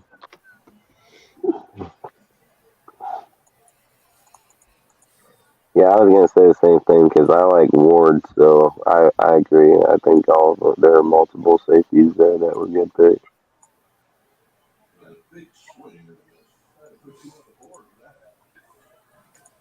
Damn, Schoonmaker. Shit, we should have took another tight end. Oh shit, the Donkeys just took your guy. Andrew Voorhees. All right. What are we feeling now? Look at tight end. We already got fucking tight end, and we got Hooper, and fucking how many? Did we get 2 of them? We're gonna have 3 now. No, we have 3 right now. Yo, Cortez like just to, really wants a tight end, Dustin. Like, come on. We fucking already got one. Maybe should have showed up in the beginning of the fucking draft. I mean, have we got a DN yet? A defensive end? Yeah, that was Didn't like our you guys first got pick. Will Anderson? Well, I mean, Will Anderson, man, but he's a linebacker, dude. He's a linebacker. I mean, he's not. We play a 4-3 Stills ain't base that bad. system. We play a 4-3 base Stills is system, not dude. bad. I would look at a DN for sure. Let's see, look at Edge then. I bet Nick Hampton's available probably, or probably not. Like, that's the thing about Will. Will play in the fucking linebacker position for the most part. When they go into a 3-4 and they bring him down off the edge, yes, but in the regular, we run a 4-3 base, dude. So he will be in linebacker, not on the edge. Ooh, I like Thomas Kuhn, even though he's a little later.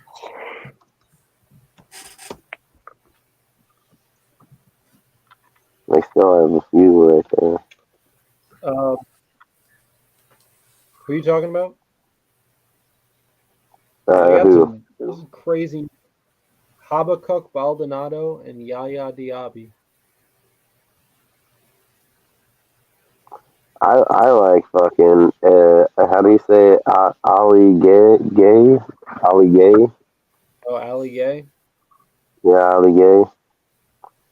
Take I it. think out of those ones there, he would be the guy I'd go for. I'll wait though. This is what Sergio Ramos Ooh. did on his Instagram. Sergio was ready for his last days. And you can see. Sergio Ramos. Yeah, like Port said. All right, put your report. I'll go with it. I think our next pick is the 204th pick. Jeez. He really does. Traded. This is Jackson. And punted it with Sable. And he brought it foul. Salute, Seth. Yeah, he called it. On the nose, 204. All right. Excuse me. What's the move?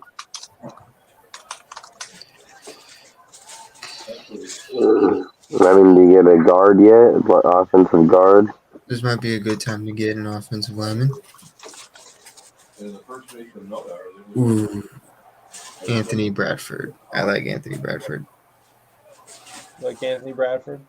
Yeah, he's like a positional depth piece. All good, Al.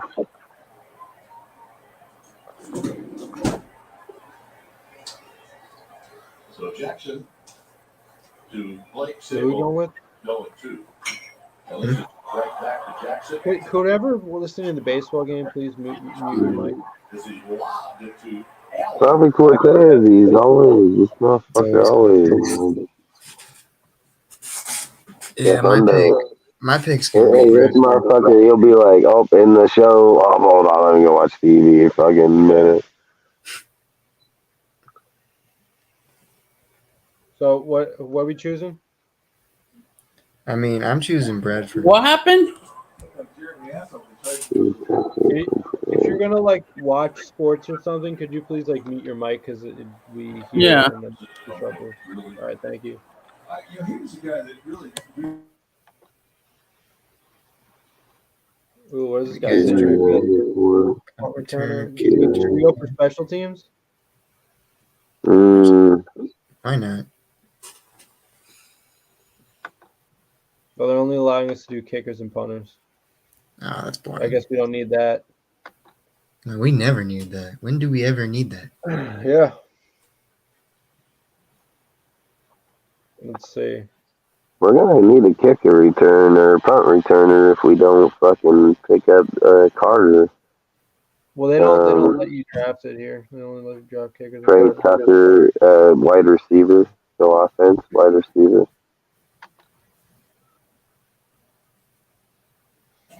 Justin Shorter, he's a really good kick returner. Let's see. Coming soon. They have nothing. That motherfucker 6'5", is that what it said? Yeah, it's kind of ironic his last name. That's gotta be bullshit. There is no way. He ain't no good ass kick returner, motherfucking 6'5". Get the fuck out of here. It's like a guy running down the field like fucking. Hey, I've seen big players. I've seen linemen be kick returners for some reason. Don't get me wrong, though. Fucking lucky Patriot in this fucking, one time in his fucking NFL career.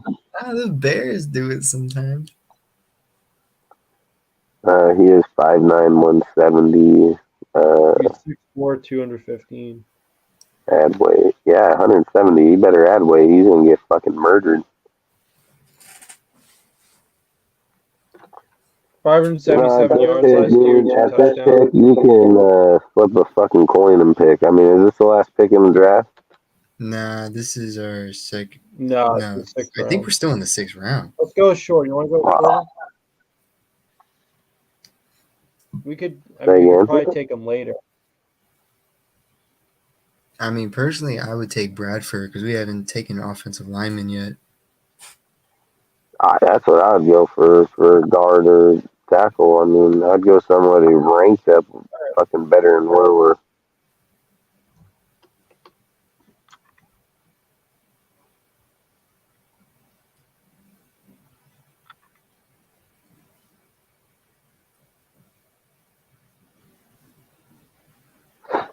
All right. What are you guys feeling? Should we get that guy shorter now? Nah, he. Oh wait, yeah, he said that. I mean, this guy Puka Nakua. Let's see. I have no idea who that is. They're saying shorter at 283 Yeah, or 263. probably gonna be UDFA. 288. Fuck yeah, I'd probably let that fool stay at a UDFA. What pick are we at? Fucking 214? Yeah. Yeah, fuck no, we ain't picking that guy here. That'd be the F grade in a second, dude.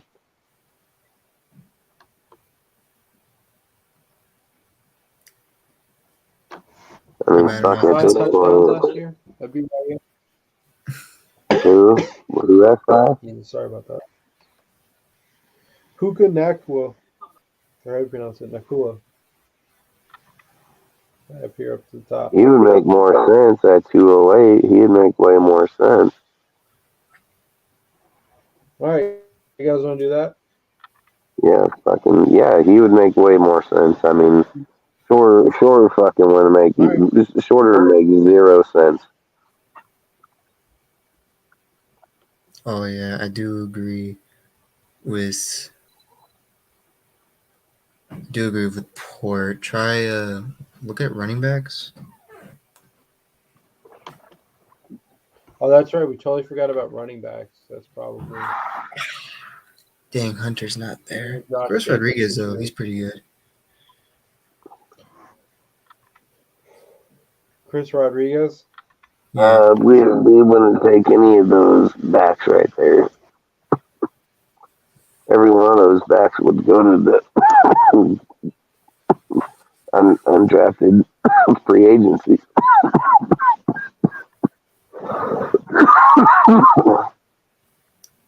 I don't know. Rodriguez is like projected like right at the Rodriguez spot. would be the only back. He had 904 yards in 8 games this past year. Could be a steal. Rodriguez did.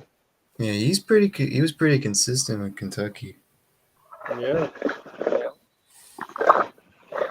5.2 yards per carry last. Pick him up. I mean, fuck. Josh has got fucking 10 backs. Fucking wants to fucking another one. Hey, it's the 7th Motherfucker, round. take him home. He sleeps on him like his pillow. Yeah, let's take him.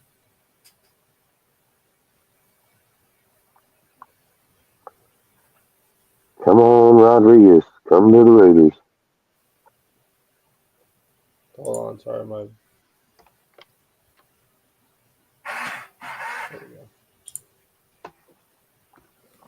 All right, I think the next pick is gonna be our last pick.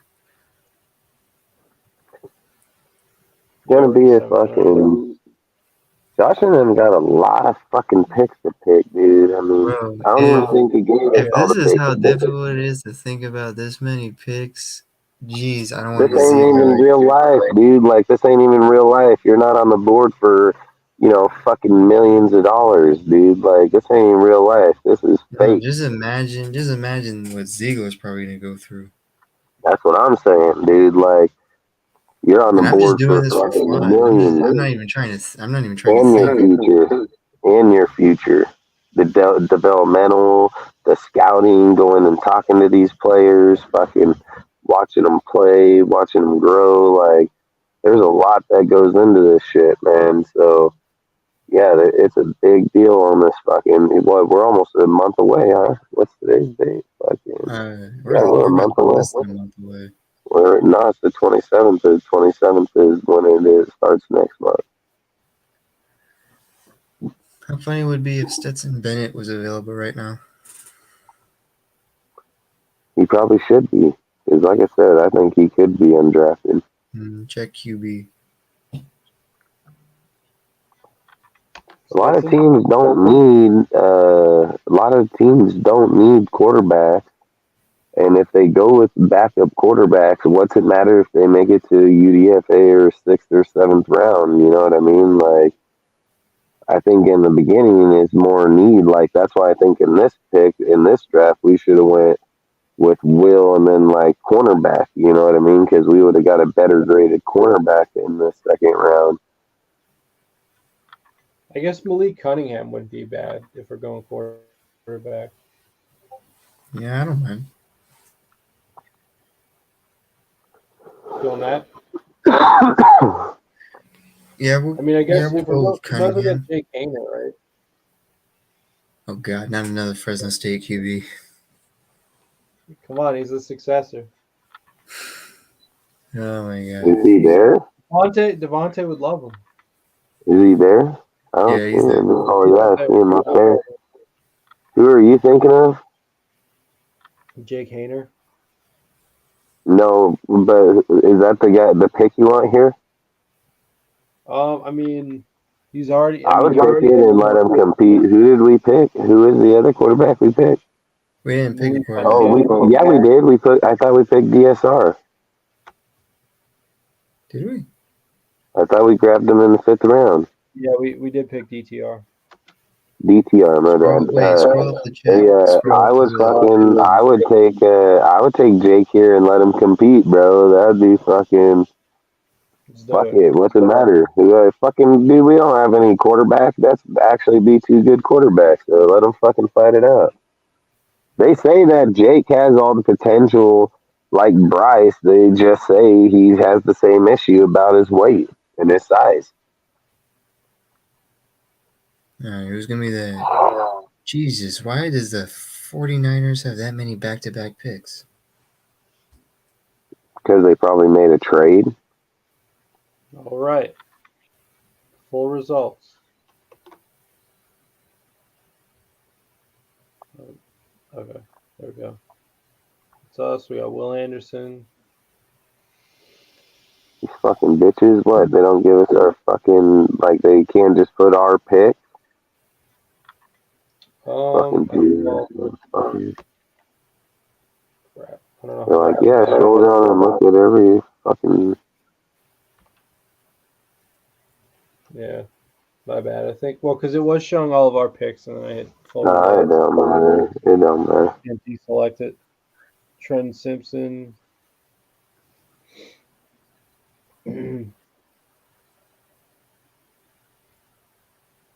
Tucker Kraft. Goat.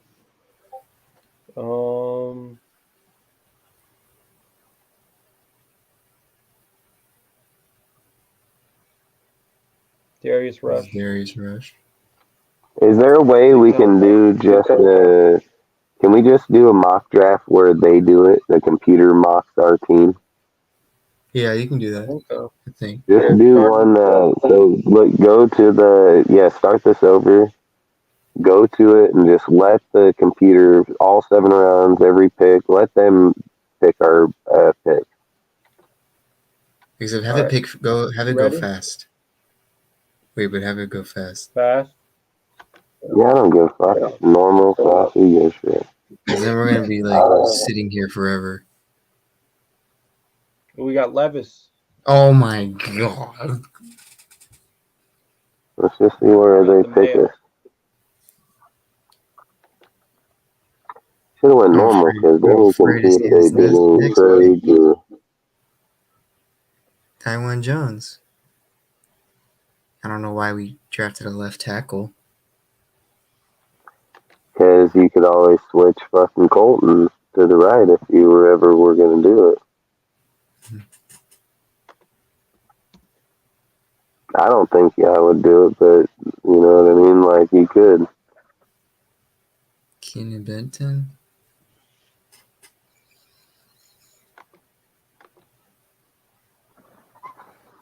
This next pick's got to be a corner. It's probably going to be a corner.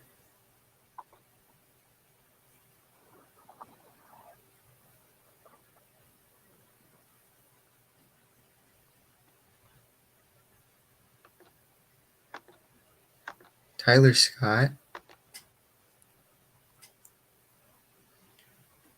Tyler Steen.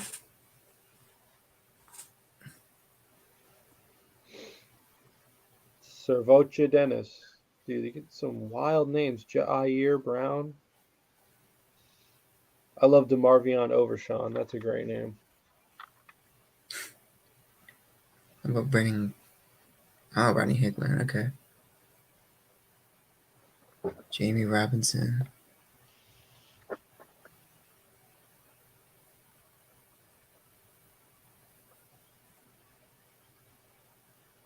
Let's have a trade going on.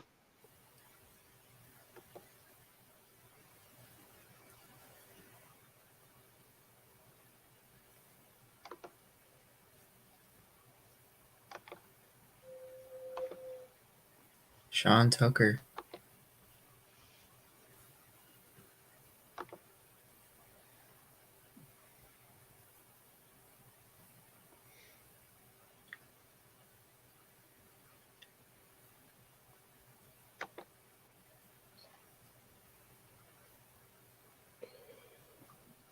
Colby Wooden. Another running back. Jalen Redmond. All right, who was that last pick? Oh, we got Bama. Byron Young. I thought they said Bryce Young for a moment. I wonder how it does this. I guess is it like AI? Let's see. Let's see how we did.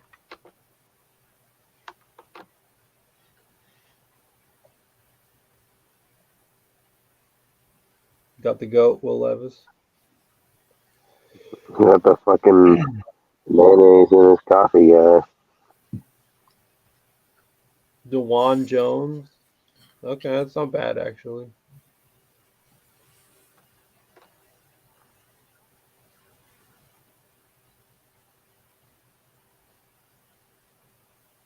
I got a lot of D tackles.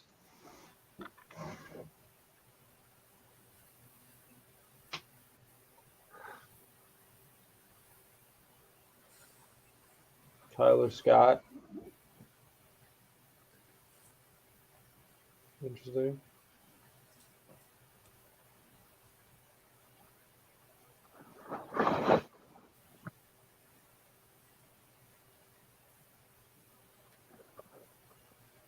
There you go, our boy Hickman.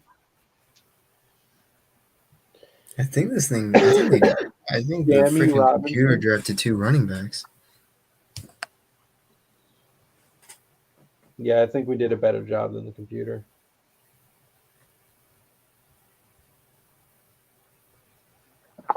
Yeah, I'd probably say we did.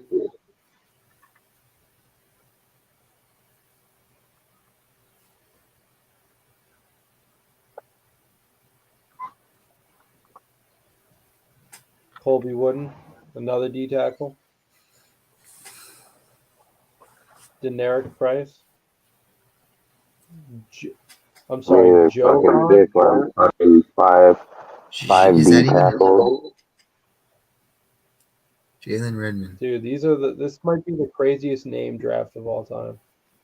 Jalen Redmond, another D tackle. I think that's it. Like the 6'6" D tackle, 6 out of 12. Byron Young.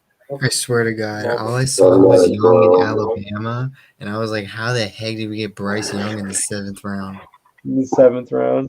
He's Brady. Oh, fuck. I was like, "Dang, I know I don't want him because he's small, but jeez." He's Black Brock Purdy. I guess that's it, right? Yeah, because. All right. There you go. So our last pick was Byron Young. Byron, he's the fucking ninth D tackle that we drafted in this draft. Yeah, I know, dude. It like I guess it was like the Mm. algorithm would be interesting to see like how it figures that out. This motherfucker got stuck on DT. DT. Fucking. Might be on DMT. All right. Any questions? No. Not on this one. All right. I was just Okay. intrigued that we got. I was just thinking Levis at 7. That was the. And that's why, like I say, you just never know. You never know how it'll. Everybody thinks we all know. You know what I mean? Like we all think we know. But when it comes draft day, dude, like I said, what if the Texans are like, I don't need a quarterback at 2 because what if they just say like at 12 they're content with a later quarterback? You know what I mean? Like because they feel a need defensive player. Like I don't know if you guys have been paying attention, but fucking D'Amico Ryan over there, this guy been sleeper picking up players, dude. Like sleeper picking up picks, dude. Like there's shit, dude, where I was reading players and I'm like, what the hell? Motherfucker over there. I'm like, I didn't know he was with him, dude. And then like D tackle, I'm like, what the heck? I'm like, start looking, I'm like, man, this guy picking up some sleepers, dude. So I just think like maybe what if he believes like he doesn't need the big name quarterback if he can get that big name defensive player. And you got to remember, dude, he's been playing with dudes like Nick Bosa, things like that. So I just think like I wouldn't be surprised if he picked a player of that stature at 2 instead. But what I'm just saying is like to the conversation is we think it's quarterback. You just never know. Fuck, it could be defensive player where dudes are thinking quarterbacks. You know what I mean? Like they can get to Detroit, they can be thinking quarterback, fucking defensive play. You know, it could just end up having a player like Levis Ball or somebody like that. You know, if say the Panthers draft Bryce Young and the Texans don't draft a quarterback, would you trade anything to get to the Arizona pick to get CJ Stroud? Oh fuck yeah, not a doubt in my mind. I bet So you you're saying would give up 3 first rounds if that happened. You're saying if the first pick, the Panthers go Bryce Young, Yeah, and the Texans and don't. then the Texans go defense. Oh fuck! I think a lot of people would probably be trying to trade to 3. Colts for sure. And then that's the thing is where were the Panthers? They were like the 9th pick, pick, I think. And they traded all the way up to 1, dude. So who's to say if Stroud's on the board at 3 that they're in a team outside of the top 10 saying like, fuck, we'll trade up there too. You know what I mean? So that pick would become very high in demand if that happened. I'll tell you that right now. Man, that'd be crazy if the number 3 pick became more valuable than the number 1 pick. I'll tell you right now, if Bryce or Stroud is on the board at 3, it becomes probably more valuable than the first overall pick because at the end of the day, like, yes, is it preference-wise for Stroud, height, build, player, but for Stroud, is it the height to build the player? Yeah, hell yeah. But let's be real, Bryce is a good player too. So if you're saying that at the 3rd overall pick, you still have either one of those dudes on the board, and you know that's a defensive pick for Arizona, it 100% becomes probably more valuable than the first pick because like I said, you're going to have the Colts. Like, you got a lot of teams that may trade there. I mean, the Seahawks have draft capital, dude. Like, there's multiple teams that are going to be able to make a push up there. So, I don't know. I mean, I would trade anything to go get them. Yes, I would. But that's why I think Ziegler and them got to play the draft. Just play it as it comes. Yeah, I mean that first pick to me is the most interesting because like right now under contract, all you have is Jimmy G and Chase Garbers, and I mean Josh did say that they're likely to add another quarterback in free agency.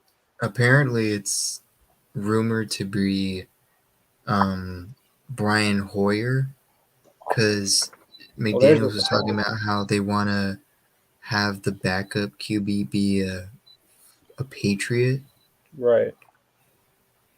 or I like a said this a veteran. while ago. I said this like, fuck, 2 weeks ago. I knew that fool was going to be the backup quarterback because, you know, it's the fucking system. And he fucking knows Josh. And Josh been teaching that dude for a fucking while now. So, and he's probably going to sign him for like $2.5 million.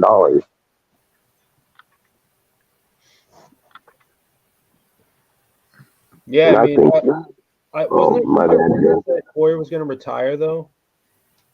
Maybe a 1-year deal. Maybe.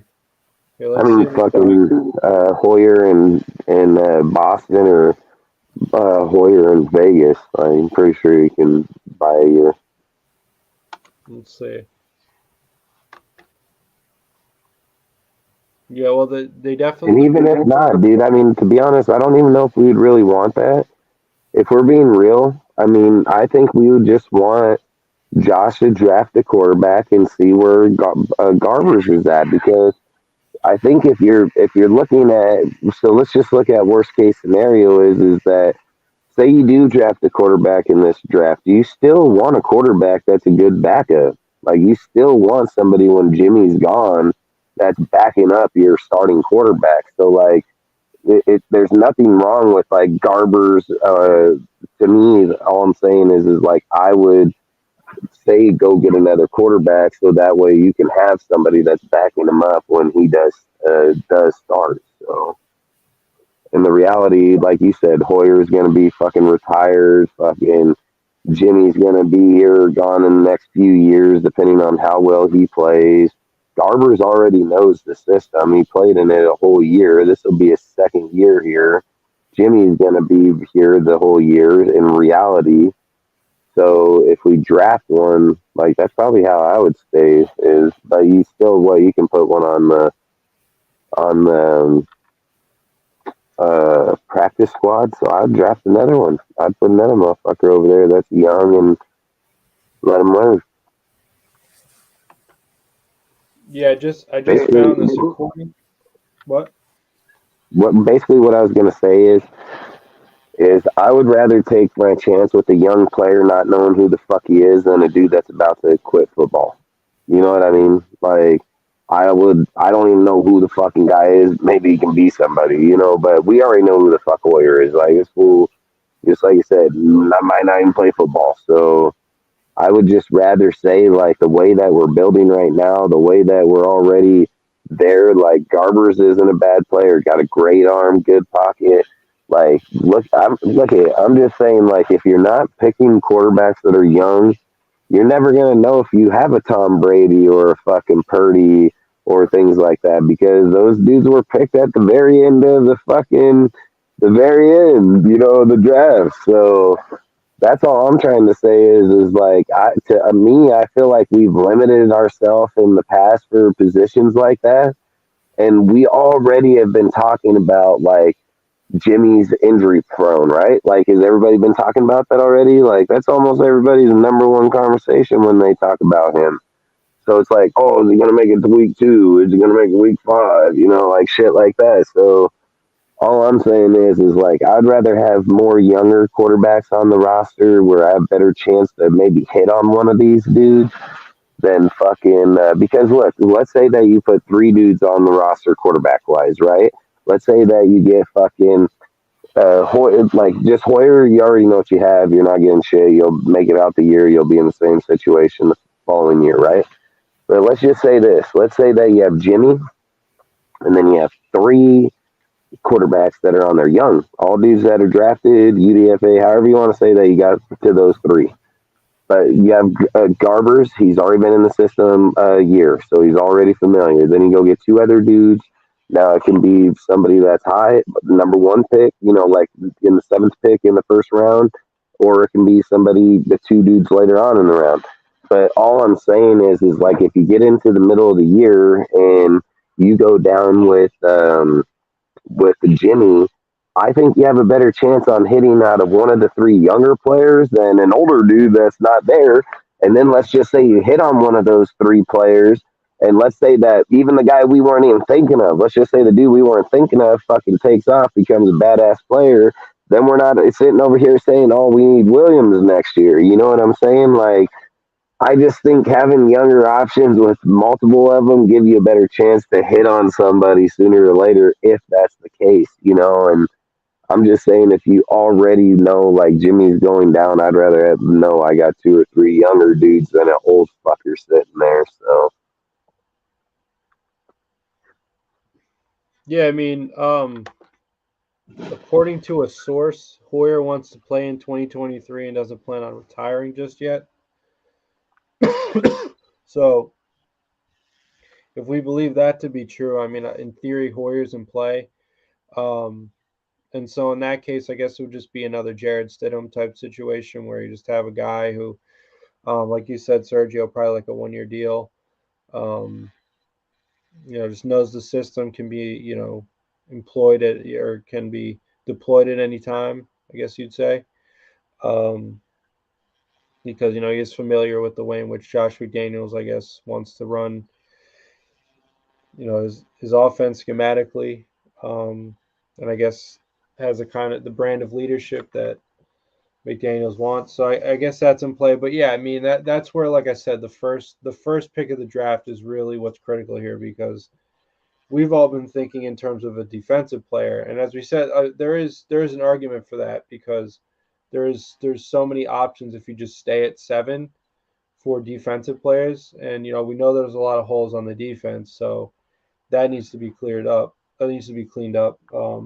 And you could have a generational sort of revolutionary talent at defense, and it'd be a lot easier because, like I said, you don't have to move up or down or anything like that. You can just stay put where you are for a defensive player.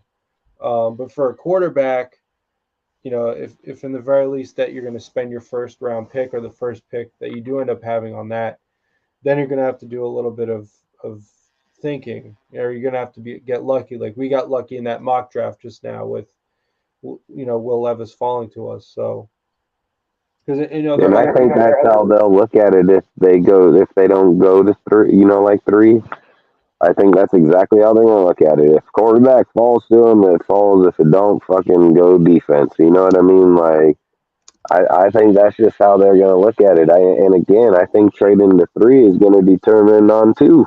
Like who the fuck is at 3? Because as much as Will looked okay in Kentucky and had good throws and had nice deep ball, like I just don't know if you'd want to sacrifice that much stock for him.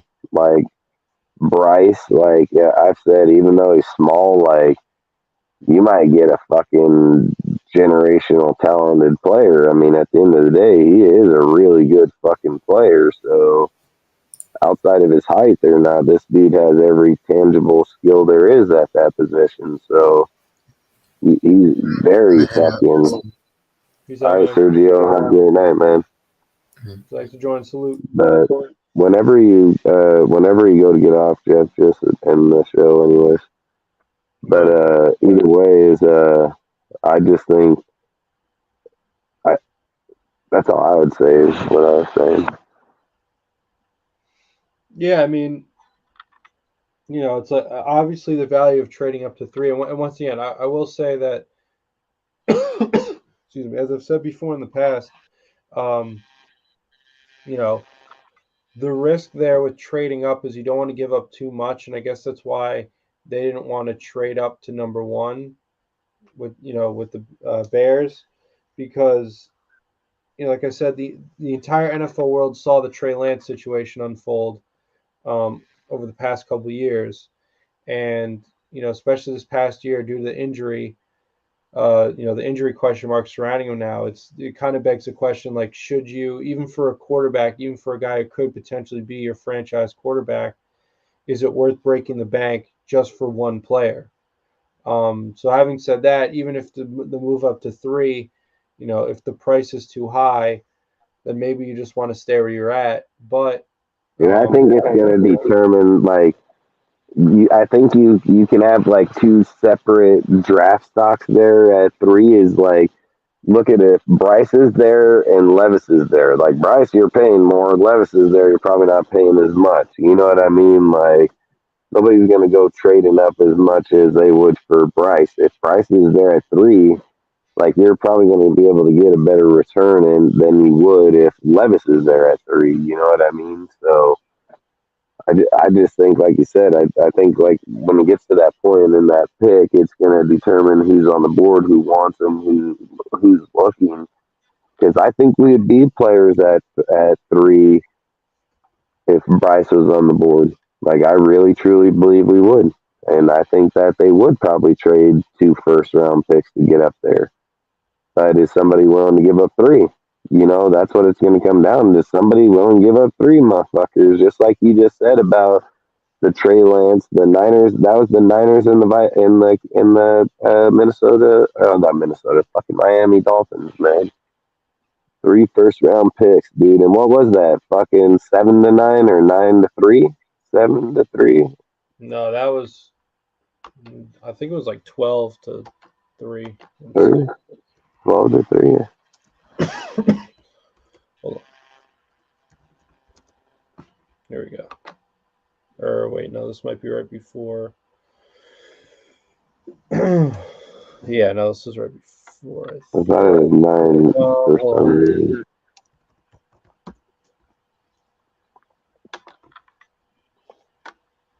Oh, and now, by the way, this is a headline from 5 hours ago. Trey Lance trade not completely ruled out by 49ers GM John Lynch.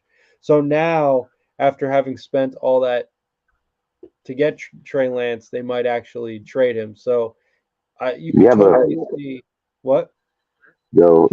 I didn't even cut you off. Well, I was going to say you can totally see how, based on the arc of the Trey Lance saga so far in the NFL, you could totally see where, like, maybe breaking the bank on a quarterback is not the way to go. Because they're not going to get a first-round pick back. They gave up 3. Well, right, and that's what I'm saying. Like, it's the net.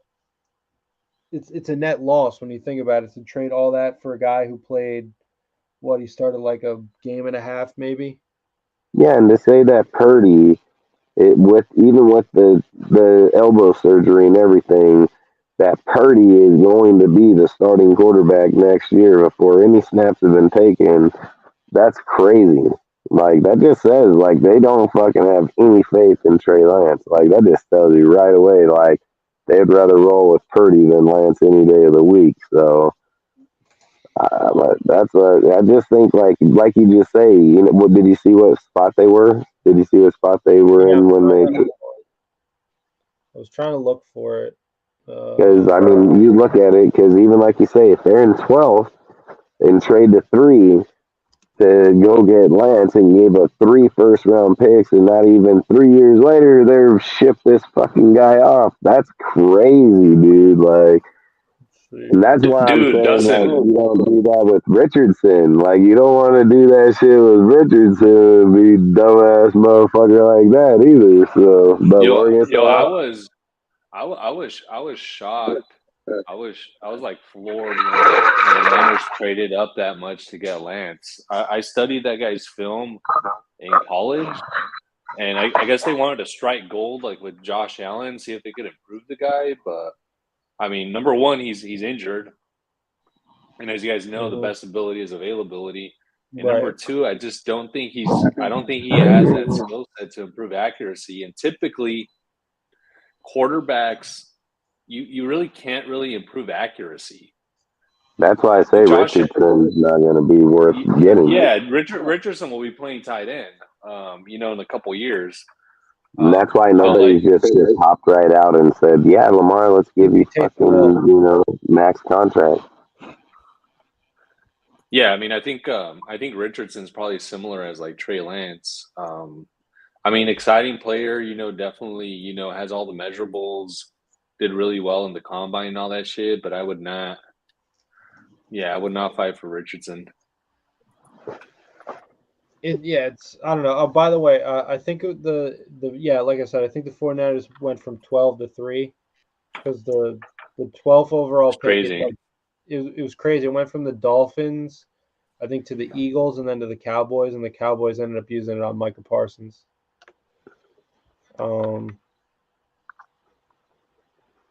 But that's what I'm saying. Like,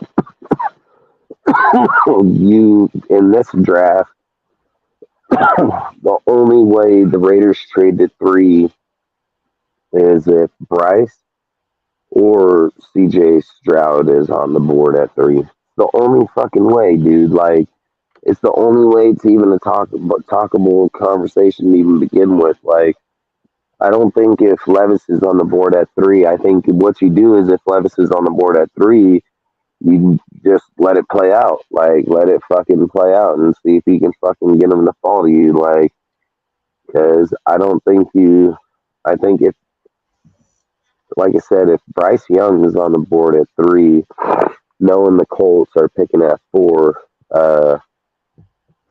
yeah, I'd probably most definitely try to trade up and get him right there. I would take Bryce. I mean, I'm not gonna lie, I don't want him, but I would take him for sure. I mean, the fucking dude is a phenomenal quarterback. So I mean, there's no fucking debating it. It's just his height, dude, and his measurements is the only thing that's gonna fuck him in the NFL. But if we're being real, there's other quarterbacks that have the same measurements. So I don't think it's a narrative people are saying, but it's just like I said. I think when they're out on the field playing, that's what we should be waiting on. At 3 to say like Bryce can be the future out there, and we draft say we give up 2 first rounds and maybe look. I'm gonna say it like this, and I keep saying this, and I'm just gonna keep repeating this. If we're trading to 3, I think we trade for D-Hops at the same damn time. That way we just fucking do away with all this shit.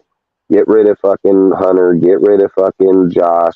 Get D-Hops. Get the 3rd overall pick. Then you got your receivers. Then you got your quarterback. Like, that's what I think works with the 3rd overall pick. And again, it has to be Bryce or it's going to have to be Stroud. I don't think it happens with Levis at all, period.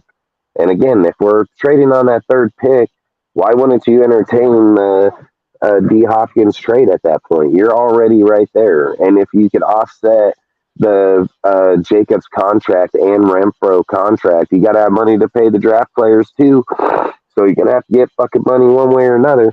So I think you make the trade more intriguing to the Cardinals. Like, for instance, let's say that the Colts call up and they're like, hey, we'll give you 3 1s. And they were like, well, fuck, the Raiders are giving me Jacobs, Renfro, and fucking number 1. Like some shit like that. It's more intriguing. Maybe the player like Jacobs is more intriguing to them than 3 1s. You know what I mean? So that's all I'm saying is like, I think we would have better trade assets there at 3 to be able to get it done than another team. Yeah, I mean, obviously the biggest thing that comes to my mind at first with the D-Hop trade is that what you're going to have to give up for him probably is going to take away from being able to build the team as a whole. In other words, wide receiver is not the biggest need right now, especially because you have Devontae. I mean, obviously, the decisions for having decisions like that, both D-Hop or options. Yeah, but I think if you make that trade, so look, I think if you're making that trade, you're already at the draft anyways. So you're not going through the free agency, like you're already done. So basically, that trade's just basically saying is we don't want Renfro. We prefer, instead of having a slot receiver at $15 million, we would have a number 2 receiver at $15 million. That's all I'm saying is like you took Myers, put him in the slot. You can take fucking D. Hopkins and put him in the 2, which is by far the best, the number 2 we have on this team by a mile. And you're just spreading different. Believe me, I know what he is. I'm just saying he's 2. He's not going to be the one Devontae Adams. Like he's gonna be a number fucking 2. So Devontae Adams is gonna be the number motherfucking 1. So, but that's all I'm saying is like him being out there versus Renfro, and Renfro is $15 million anyways. And even if we get the $11 million back, $11 million is still to pay Hopkins if we get him at $15 million is still a great deal, I think. So that's what I'd fucking do. But either way, that fool is supposed to fucking earn that damn shit. Either way, I'm gonna freaking hop off anyways. I gotta go spend time with my woman. I got our anniversary, everything, and so on. That's coming up, freaking. Well, we just had it, and then we're gonna have our dinner and everything. So go for it, Dustin. Yeah, I'm gonna. Yeah, listen to her. I mean, unless you want to talk for a minute, we can talk for 15 minutes or so if you got some stuff you want to talk about. I think I'm good, Dustin. I think we covered a lot of ground today. Good show as always. Always great talking to you, the rest of the guys. I'll hop off air, but maybe I'll leave you with a question. Have you go ahead and answer it. I think I'm excited about this season, right? We have a lot of draft capital, 12 picks. I think Ziegler did a good job getting all that draft capital. So we have a lot of ammunition to try to improve the roster going forward.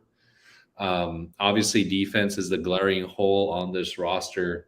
And leave you with the question, how many of those picks do you think will be allocated to the defense, and how many of those picks do you think are allocated to the offense? I'll let you go. Peace out, man. Always great talking to you, Dustin. I might dial you tomorrow.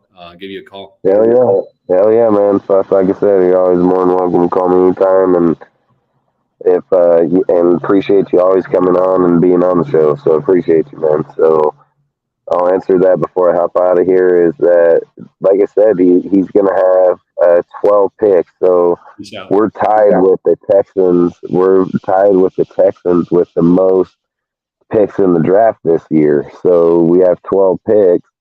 And then people keep saying like, oh, Ziegler's not picking defense. He's picked numerous defensive players already in free agency. I mean, just let's think about it. I mean, he's got Epps. He's got a dude from he's got Epps. He's got fucking Johnson from the Bills. He got Roberts from linebacker from Steelers. He's got freaking 2 corners now, Long and Shelley. So that's just 5 defensive players I can recall off the top of my head right now. Then you're sitting there thinking about it like, what he got? He's got Myers. He's got Dorsett, Jimmy.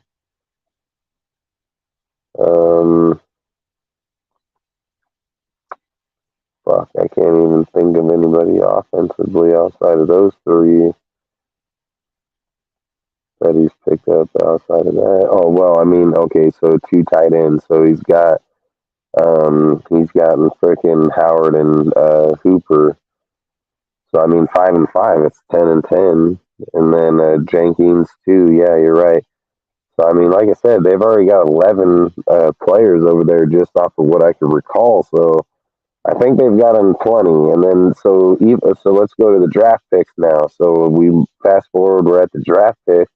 So I mean, we're at 11 picks defensively, or not defensively. I shouldn't have said that. We're at 11 picks free agency right now, and people are saying, "Oh, they're not doing shit." So apparently, they're not paying attention. And then you're going to go into the free agency. We got about $7 million, I think, is what they said earlier, and then. You got 12 picks, the most of anybody in there. I think we're like the 5th team on the board with top 100 picks, because I think there's 5 picks above us that have 5 top 100 picks, and we have 4. So, I mean, I think we're going to be doing pretty damn good with 12 picks. And then just look at it like this, okay? If they say like this is tight end and cornerback heavy group, I believe like they're our weakest position, in my opinion, if we're just looking at the team fairly, non-biasedly, just what makes the team better is that cornerback group is depleted like a motherfucker. So, like, for me, when you're sitting in this pick here in this year's draft class and tight end and cornerback, like, you can designate 4 picks for 2 and 2, and you're still going to come out with what? So it'd be 6 is 10, so 8 picks. You're going to still have 8 picks to still go defensively because you've already put 2, so that's 10 picks. Like, I think he got plenty enough picks to pick defensively, defensive players. I mean, let's be real. They've already gotten 5 over here, and then you're going to have 10. That's 15 dudes. Like, there's only 11 starters. You know what I mean? So there is such thing as overkill, too. I mean, there is the thing as not, as in fans not or there is such thing as fans not looking at the roster and saying, like, okay, maybe we don't really need this many picks at DT or DN or things like. That's all I'm saying. Like, when you're looking at the DT, I promise you that Butler and fucking Neil Farrell aren't getting cut, and they are going to start. So those dudes most definitely are going to be on the roster. They're most definitely going to be starting on that team. So again, where people out here think like, oh, they didn't do this and they were fucking 5th round picks, dude, 4th, 5th round picks. They ain't going to just throw them out there to the wolves, dude. They let them develop. They're going to bring them in. They're going to start this year after a year of sitting back developing. So they're most definitely going to start getting their return on them. And again, like I said, why would you start going in and putting hella picks to defensive tackles? Like, I would probably go to the DN position for sure. Linebacker, picker too, but you can do those in later rounds because there are still good picks that are going to be there later on. I just think in the overall, like the safety position, dude, like you're sitting there with Johnson, you're sitting there with Epps, you're sitting there with Morick, you're sitting there with Teamer, you're sitting there with multiple players that are young, that all have, like, so for me, I would say, like, when you're looking at the corner, it's like outside of Nate Hobbs, you have jack shit. Like, for real. And I know people have feeling like you can feel however you want about Robinson, but motherfucker is not an outside corner, so I don't really give a fuck. Sam Webb probably has a high upside if he gets to play more and more, but for real, like, I'm not trying to base my future off of David Long, fucking Duke Shelley. I think Duke Shelley's stats are falsified as fuck to begin with. So, I mean, people will sit there and say, like, oh, he has a 50%, he's behind Sauce Gardner, this and that. And I'll say straight bullshit because I'm going to say Duke Shelley had 400 fucking snaps and Sauce Gardner had 1,100. 1,100 at 50%. This fool had 440 at 50%. So, no, that's falsified as fuck. So, I mean, when I look at this stat, I say like this, like, when you're looking at Duke Shelley, all I'm saying is Meek Robinson replacement. Meek Robinson played 600 fucking snaps. He produced that fucking, I think it was like 29 solos, 2 interceptions, 9 PBUs. And then you had Shelley that played, and that was in 17 games. Shelley played 11 games. He had 23 solos, 1 interception, and 8 PBUs. So that's all it is a Meek. It's a Meek fucking upgrade on the roster, dude. If anybody's going to be playing the number 2, if we were to get, like, say we got Christian Gonzalez at the number, like, at our 7th pick, and Christian Gonzalez was there, it's going to be David Long. David Long has the most potential to play the outside as an actual starter at a 6 foot, or what is he, 5'11", I think, 5'11" or 6 foot, somewhere in there. But he has the better upside there. He has played there. He has played it at a pretty good level. And so I would think it would be Long over him to begin with. But this is my point. Don't be surprised we draft 2 fucking corners that are going to be their corners that are going to go out there and lead for the future. So I think at the end of the day, dude, these guys are like rich old snotty people that they want it to be like mine. Like, that's my car. That's my house. That's my property. That's my horse. That's my shit. You know, like that's what they want. It's mine, mine, mine. So, like I say, don't be surprised that by the end of the day, everything is theirs. You know, their players, their receiver, their halfback, their people. They drafted them. They built them. You know, they're at the end. They don't want guys like Jacobs on the team. To be honest, like when you have a guy like Jacobs on the team, it's that. Yeah, that's a John Gruden pick. And then that's a John Gruden. That's fucking like, that's when you're talking to other people. They're like, oh, that John, you know, you got that fucking Josh Jacobs. It ain't, oh, fucking Ziegler. You knocked it out of the park with that one. You know what I mean? So I think that kind of shit bugs those dudes. So I think at the end of the day, they'll probably want, I know they'll want to keep him, but to me, I think like in their heart, like they don't want to keep him. I think they want, on the outside, they're telling people like, look, I said when he said this in the press conference, he said, oh, yeah, we want Josh. He's going to be a big part of our future. This, that, the other. I said, oh, Josh getting traded in 15 days. They said that same shit about Waller. They said the same shit about Josh now. Like, Josh's ass out of here, dude. Like, that's how I feel with these dudes. But I don't hold feelings. I don't care that they go out and want to trade or they don't tell me exactly everything. I don't give a fuck. I'll read about when the trade goes through. That's what matters. Like a lot of these guys, like for Raider fans, think like they have a personal connection or they have this insight. Like if you have an insight, go get the connection and then you can talk to that connection. But the Raiders are never going to come out and tell you, like Ziegler is never going to come out and tell you what he's doing. And he don't need to, and he doesn't need your validation. He doesn't care if your feelings are hurt, and he doesn't care that if he said this isn't a rebuild, and then he's rebuilding right in front of you. If he's like, no, this isn't a Twinkie. Why is he eating it? You know what I mean? Like he don't fucking gotta tell you nothing. Like he doesn't have to ask you to okay it. He doesn't need you to sign off on it. Like.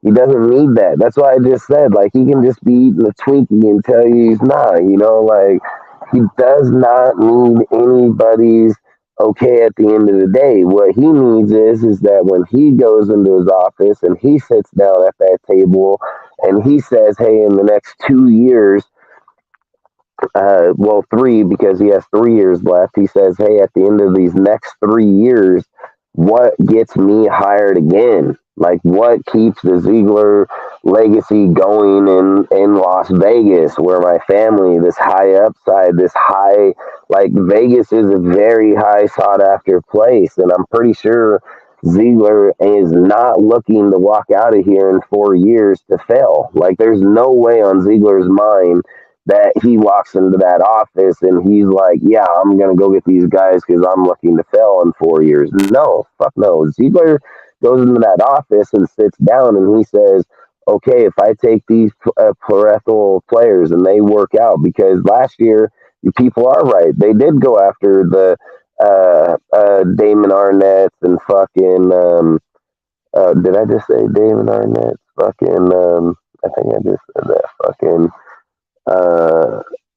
favorite, but fucking and Chandler and so on. And I think this time around they're like, you know what? Instead of just designating so much money into one individuals and not panning out and then not having anybody, let's go out and try to put depth players here to begin with. You know, people that's had success just haven't had it at a very high success, and he's doing that all the way around. He's getting all man press corners. He's got a really good replacement for Perryman. It's no different that, like I said, when they got Perryman for Tahir Whitehead, like that's all they did is just went down line and switched off another player, the same type player, which I think fucking Robert probably has a little bit better upside because he can knock the fuck out of a guy. So one, he can hit harder than both of those dudes. And then not only that, he wants to learn in coverage too. So I think it was a good pickup in there for me for when you're just looking at Perryman and him. I think it was a pretty good even trade. So again, I think I think a lot of people look at Ziegler and Josh and it's easy to judge because we're not winning. Like I get that. And I get it that people are like, well, why didn't they just come in and strip down the team when they first got here? Well, how could they? They fucking Raider Nation would fucking hate them for one. And Mark, there's no way Mark was just like, yeah, you can come in and just demolish the roster when you get here. What I bet Mark said is like, you come in, you play with this roster, because we did go to a playoff just a year ago. And if the players are healthy and we can get there and you can add a few more pieces to get us to that point, then let's go with it.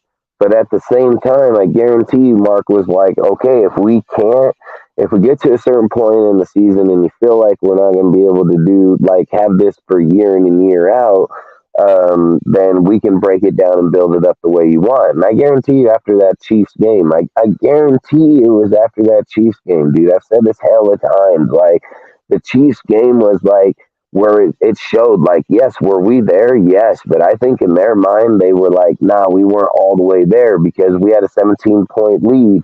We fucking gave it up, dude, going up back into the halftime. Like, I think they thought in their minds, like, yes, we are a competitive team, but I don't think we're there yet. Like, I strongly believe that. And I strongly believe that they said, like, Neil Farrell was activated in that game, dude. They fucking traded off Jonathan Hankins the following week to Dallas, dude. Like, and again, Waller and I think Renfro both weren't in that fucking game, dude, when that happened. And we did that in Arrowhead, dude. Like, so I think there was a lot of shit that went into that game that a lot of people aren't looking at is we got there without Waller and we got there without Renfro. Like, we didn't need them to go have that game and we didn't need to be competitive like that. And I could be mistaken, but I'm sure that they weren't in that game. I'm almost positive. But long story short, if I'm wrong, correct me. But at the same time, I think I'm right. But either way, I believe at that point they were looking at our team and saying, like, okay, if we move off of these guys, we can still stay competitive because of the base of these players, as in Devontae Adams, dude. Like, Devontae Adams is a killer, bro. Like, that dude's a fucking killer. And for any person to imply, like, our team was the equivalent last year is what it is right now is fucking straight delusional as fuck, dude, because we got Devontae Adams, Myers, fucking Renfro, Dorsett, fucking Johnson, Sims, fucking, we got multiple receivers here that are already got better success than any of the dudes we picked up last in Keelan Cole and fucking Robinson and fucking all these dudes that didn't have shit. So, like I said, we're way better off offensive receivers. And then if you're asking me tight end wise, like, let's be fucking real. If OJ Howard steps his shit up and works out in this system as a receiving blocking tight end, and he pops his shit up with old fucking Hooper over here, Austin Hooper, like, let's be fucking real. That's gotta be like one of the best fucking tight end tandems in all football, receiving and blocking. So, like I said, like, OJ Howard's gonna determine his own fate, but if he does play well, like, there's no denying that that's a great tight end tandem. So if you're looking at an all base Brown offense, there is no fucking debate. There's no argument that the offense just structural right now before any draft picks or anything has been determined is this fucking offense is way better than last year by far. That's why I'm saying don't be surprised if Jimmy and them go out and win 10 fucking games, dude. Like, if we go into this draft and somehow get Christian Gonzalez at the 7th pick, dude, and we fucking solidify that corner position, now you have your cornerstone in your fucking, your cornerstone in the cornerback spot. You have X and Morick, dude. You have Hobbs, and now you have Gonzalez. Then you're sitting down here saying, okay, I got Max, I got Butler, I got Neal, I got fucking Chandler. Like, you've already got your base of fucking pretty damn decent players. You're saying Diablo, you're saying Roberts, you're saying it can be fucking Masterson, you can say, but you know what I mean? Like, you got multiple players here just as a core base that's already night and day better. Then let's say that you pick another corner in the top, let's just say in the top 100 players, because that's what I do. I'd focus on the corners by far. probably over anything. I mean, the tight ends, if OJ Howard can show like he can be good, but the problem is I don't think we'll see him in camp or anything, so I think you have to go tight end. So long story short, pick a tight end. But if he does show, that's a phenomenal deal. But that's why I say you can get tight end within the top 100 and 2 corner backs within the top 100. And then you're talking about your 1 and 2 for the next fucking 4 and 5 years. So, I mean, that's what I would fucking do if it was me, dude, because then we're not having a fucking debate about, oh, this guy's getting injured. We don't, fucking, here's Amik Robinson. He's doing great on slants, but the second he goes in one-on-one coverage downfield, he's getting burnt like a motherfucker. And then, dude, like, we can't just sit here and keep settling for mediocrity. Mediocrity don't win shit, dude. Like, yes, is Meek a good player? Yes. Is he a fucking good person? Yes. Does he have dog in him? Yes. But Meek is not a fucking outside cornerback, dude. Like, Meek goes up against a dude that's taller than him at 6 foot anything and goes one-on-one down the field in a straight fucking line and just jumps up in a fucking straight up in the air, he gonna beat Meek every single time. Every fucking time, dude. No doubt about it. So, like I said, Meek is a liability in the cornerback position. And listen, you as a Raider fan shouldn't even want that. Safety, put him in safety. Let him play safety, dude. Totally different result, totally different player. Like, I'd play him in the safety, have no issue. But to be like, sit here and say, like, yeah, I'm gonna play him at the cornerback, you're just fucking yourself at that position with the player. Like, you can go get a player that has a good result, good outcome. Like I said, if you're looking at the algorithm on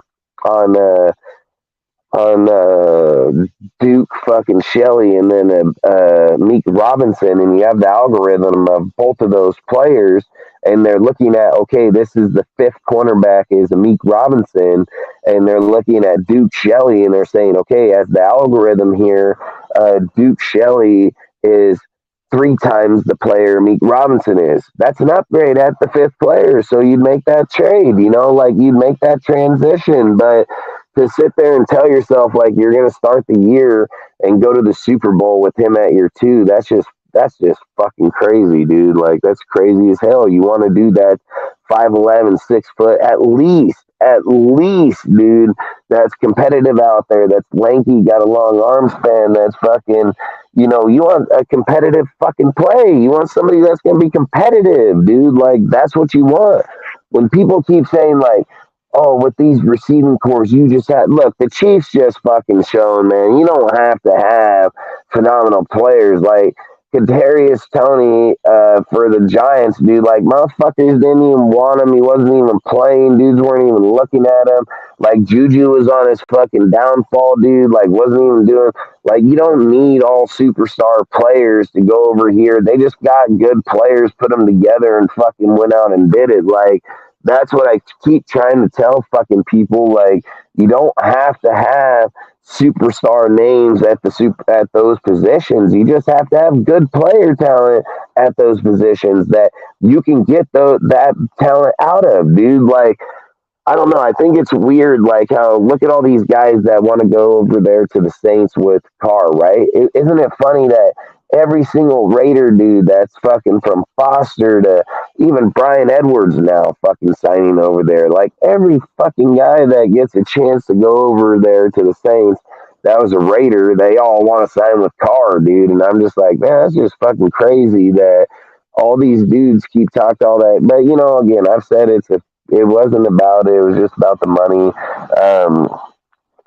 But long story short, I mean, I think what they're doing is like, a lot of people don't understand it because maybe a lot of these guys are young.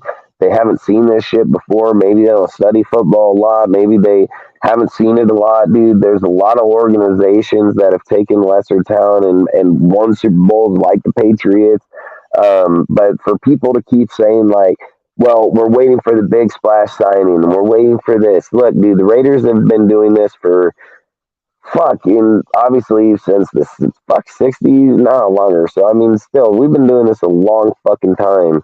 And we've been signing big name fucking players. Let's just go back to the early 2000s. How many big name players we've signed over the time span from then and now? Our record has been as low as 2 fucking wins and as high as maybe like fucking 10 or 12, but that's 3 times over 20 years. And then the rest of the time, it hasn't even reached 8 and 8. In that time span, we've signed some of the biggest names in all football, and we ain't win shit. We ain't win fucking shit. Like, getting big name fucking players is a misconception, dude. It's just a fucking, like you said, big name player, losing season. Big name player, losing season. Big name player, losing season. Like, that's what we do. We've been doing it the whole time. Prove me wrong. Go get the stats. Show me. Just show me I'm fucking wrong. Like, I know I'm fucking right because I'm a fucking Raider fan and I watch this shit with my own eyes and I witness this shit. So I know that shit's factual truth, dude. Like, we're not winning even with big name fucking players being signed, dude. Like, does it give you in your mind a fucking false reality that we have a better chance to win? Yeah, fuck yeah. But here right now, when you're looking at the signings and you're sitting there saying, in your mind, telling you that those ain't good, that's not gonna win. Those ain't the names we want to hear to win. Like, that's not how we win. Like, that's not, you're not used to that shit because you're not used to winning to begin with. Like, that's the thing is like, you're not used to winning to begin with. So you wouldn't know what it fucking looks like to win anyways. So when these dudes go out, they know what it looks like to win. They know what it looks like to go into free agency and pick these types of players because they've been doing this for one of the best coaches in all football in your guys' fucking mind, that Bill Belichick. So this dude's been going in all football for all these years. He's been fucking drafting. He's been scouting. He's been doing it for the best coach of all football. This motherfucker knows what he's looking for, what he's getting. So to sit here and say, like, the players that he's picking right now, he doesn't know what he's doing, you're just fucking crazy. You're just crazy, probably dumb educated, dude. Like, he's done this listen, if he didn't know what he wasn't doing, he wouldn't have had a fucking job in New England doing that position, which is probably like the most crucial position in their organization for their developmental. And to imply like he don't know what he's doing, you're dumb as hell. Like, that's facts, dude. Like, he 100% knows what the fuck he's doing. Like, he's done it for the best coach in all football, and he's done it for multiple years. He's won multiple Super Bowls. He's won it with the fucking with the Broncos. Fuck, I think he won one with the Broncos scouting when Peyton and them were there. Then he went over there to New England. He's won multiple there with New England doing it. Like, that's what I'm saying. Like, Ziegler knows what the fuck he's doing. So when they're sitting there and implying or making these deals, like, him going in here and looking at these players, he doesn't need the big name. He wants the lower value player, knows the system, that has a better chance of succeeding at a high rate in his offense or his defense. Like, I said this in weeks fucking 16 and 17 of the regular season. Probably assume. Well, I know I spoke on it earlier around week 11, but I was speaking on it consistently around 15, 16, 17, where I was telling people like, hey, they're gonna fucking cut motherfuckers on our team, no matter what their name is, no matter who they are. They don't care about the names. They care about systematic players. They care about getting players that are that are cheap on fucking, what is it? What's the phrase where they say like low cost, high reward or some shit like that. I know I'm saying that saying wrong, but you know what I'm saying? Like, it's a low, like you're paying him low, but you have a high upside on him if he pans out. You know what I mean? So, and I know I'm said that fucking saying wrong, so don't hold it to me. But long story short is like, and look, people are like, well, how do you know? How do you know if it's going to work? How do you know if what they're doing is going to be successful? None of them are proven. None of them have done this. None of them have done that. Well, I'm going to tell you why I know it's going to work, because I evaluate games. I watch a lot of film. I evaluate the way that our team plays, the way that certain players come into our defense or offense. How does it change it? Does it make us better? Does it make us worse? Do we stay the same? Is the production up? Is it down? How is it?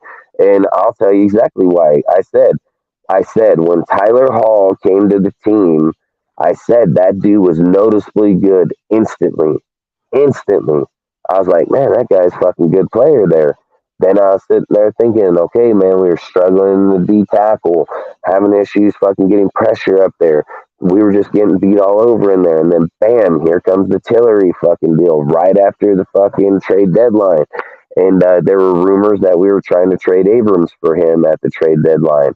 And then long story short, we ended up with him anyways. So, but anyways, Tillery gets added to the line. Instant upgrade. Fucking dude plays fucking pretty fucking good. He not just good, he played fucking very good.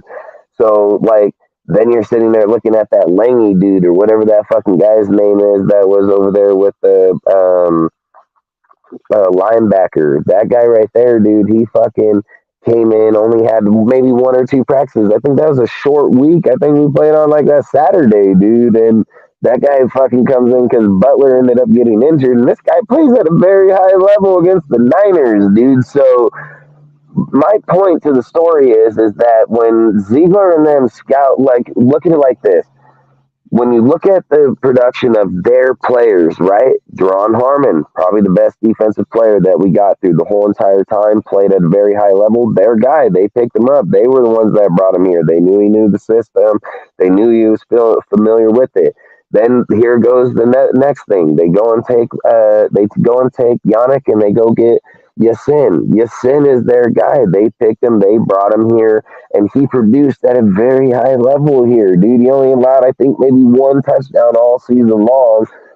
Top 5 lockdown man press corner, and we're sitting here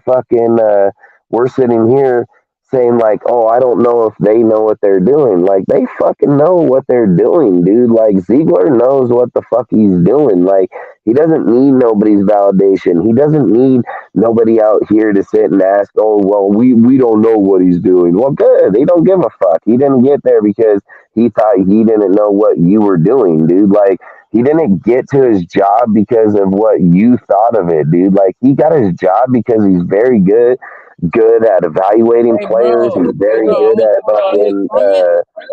Let me rank the quarterbacks for the AFC. What are you talking about? What? I don't really care, but I just think like when he sits there and says like to sit there and say like Ziegler's credibility comes off of a fan in YouTube. Like, that's bullshit. Ziegler's credibility didn't come from a fan in YouTube. Ziegler's credibility came from his hours in college and his hours in high school and his hours in college and then his hours of going to the college fucking recruits and then him going to the NFL recruits and scouts and so on like that, and then him going to Bill Belichick and him working every single day because he knows that if he fucking fails with Bill, Bill's gonna off his fucking ass instantly, and then him being off with Bill to start out his career like as a dynasty or like start your dynasty. You're automatically like fucking 90% over with Bill. Like if you failed Bill, like 90% of your career is over instantly because it's like people are gonna say, why couldn't you done it with him? He's the best to do it. Like your credibility just went from fucking 100 to 10 like that fast. You know what I mean? So that's all I'm saying. Like Ziegler don't need a fan out here speaking on him. The facts about Ziegler is that he is very educated. He knows very fucking well what he's doing. He has a skill set that I've said that I haven't seen in a very long time, dude. Like Ziegler can look at a player and say like he can see the digression in him, dude, and he can see the progression in him, dude. Like he knows if you're going to be good or not. Like this fucker is hit. Listen, he's hit on every one of his picks and he's hit on every one of his cuts. Like what the fuck is it that people are over here saying like, oh, he doesn't know? I'll say this. The only pick, I have zero biasness to this dude in any way, shape, or form. The only pick I would say that I do not like this motherfucker at all, and this is UDFA's and fucking regular last year, is fucking Zeus. Like, Zeus is a fucking dink. I can't stand that fucking guy. I hope to God they cut that dude. Like I said, he's the only motherfucker I know that can find a pole in an open field. Like that dude, he just running in the back of every fucking dude. I do not like Zeus, okay? That's the only pick if it was me. And don't get me wrong, he might be able to develop and be a great player. I'm not going to discredit them, but I'm going to say, like, that's the only pick I'm going to sit here and say, like, I truly did not like. And for people to sit here and say, like, Parham, like, we ain't picked a third-round player at that caliber for fucking ever, let alone if at all. And then to say like Ziegler don't know, that was the third round. Everybody already picked 2 full rounds. Then he got the third round. We made the playoffs, so that was probably in the 20s, and he fucking got Parham out of there. That's a fucking superstar offensive lineman for us. So to sit here and imply like Ziegler doesn't know, maybe you don't know. Maybe you need to do some research. Maybe you guys need to study more about the fucking guy. Like Ziegler is very educated, he's very smart, dude, and he's gonna knock this fucking draft out of the park, dude, and you can fucking mark that shit, dude. Like Ziegler about to turn this team the fucking round, dude, and I said it. The offense is geared to roll already. Jimmy got his offense. Like if we got the DeAndre, dude, there's no doubt. Like we are pushing Super Bowl. Like you go get DeAndre Hopkins, that's telling you like. If we go get DeAndre Hopkins, that's just telling you straight the fuck up that they have confidence in their draft and the defense. Like, that's just going to tell you, like, they're wanting to do, like, 2002 Super Bowl all over Jerry Rice, fucking Tim Brown type shit. Like, 2 dominant receivers with that core like that. Like, they're going to push for that instantly, dude. So, I mean, I would do it in a heartbeat, but I think Ziegler can get the defensive players that are going to make us a good team going into the fucking into this year. And I've said you don't even look, we're almost a good defensive team this year even with all the injuries. So if you're telling me that we improved the offense as a whole and we're more consistent as a whole because of not only the consistency and the consistency and the familiarity with damn near the whole offense now, because all these dudes know the system. So it's not like I don't know about Howard and Hooper, but outside of that, everybody else fucking knows it. And then, so that's all I'm saying. Like the offense is 100% ahead of where they were last year. The defense, look, if the defense gets 10% better, just 10% better from last year, we're a winning fucking team. We're winning on the defense. So that's all I'm saying is like, it doesn't have to be this drastic change on the defense. Oh man, it has to be this deal. You're right. When people say like, oh, the Vikings are this, yeah, dude, but you don't want to get to the playoffs and get your ass owned on a fucking team because your defense couldn't get a stop anywhere in there. Like you don't want to go and that's not a team you want to compare your team to. Like that's not how you want to compare your team. Like you want to compare your team like, okay, like for instance, like the Bills and Baltimore. You know what I mean? Not the goddamn fucking Vikings 32nd ranked defense or 31st, you know, because we're ranked 32nd. Like, you don't want to fucking compare your team that way. You want to compare your team that's like fucking top 5, top 10, you know? So for me, I just think like Ziegler, Josh, I think we're going to be just fine. I think offensively, Josh is not an issue at whatsoever here. Hell no. I think if we're going to be real, I think when you look at the fucking, when you look at this year coming up, it's 100% on fucking Graham. If Graham does not close out fucking games and does not fucking get these fucking wins that we have 2 fucking scores up going into 5 minutes left in the game, then his ass getting fired. It's not Josh. It shouldn't even be Josh's name in the fucking deal. And people can say, oh, he's the head coach. Listen, I get that, but Ziegler's the dude runs this shit. Like, I get that dudes want to look at this team like the past and so on.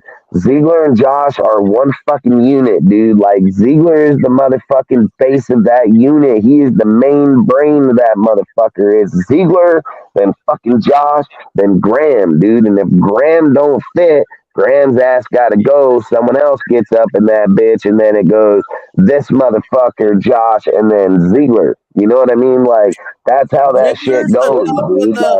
Like, he's the head honcho. He's the top of the top. yeah, when fucking Josh came in here,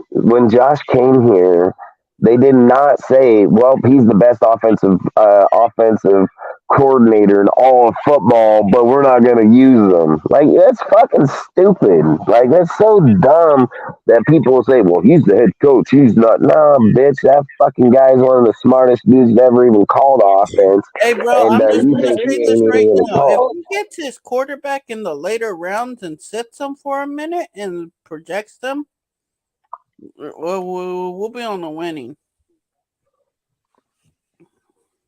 And like I've been saying this, Dustin, I want these same fans to keep the same energy as when we start winning, but they're not, Dustin. We all know that these fans are going to jump on the bandwagon on them. I think the issue with the Raiders, like, if I'm just going to profile our team and fan base, right?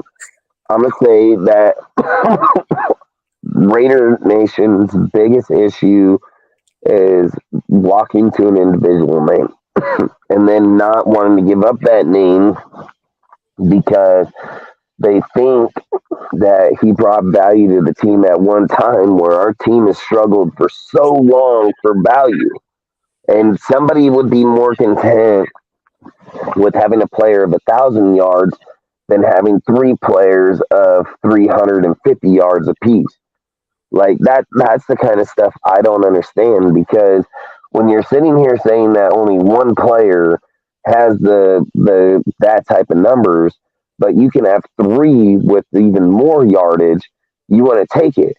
And then I'm just sitting here, okay, you become one dimensional. You become fucking where teams can hone in on you because they know that these are your more dominant players.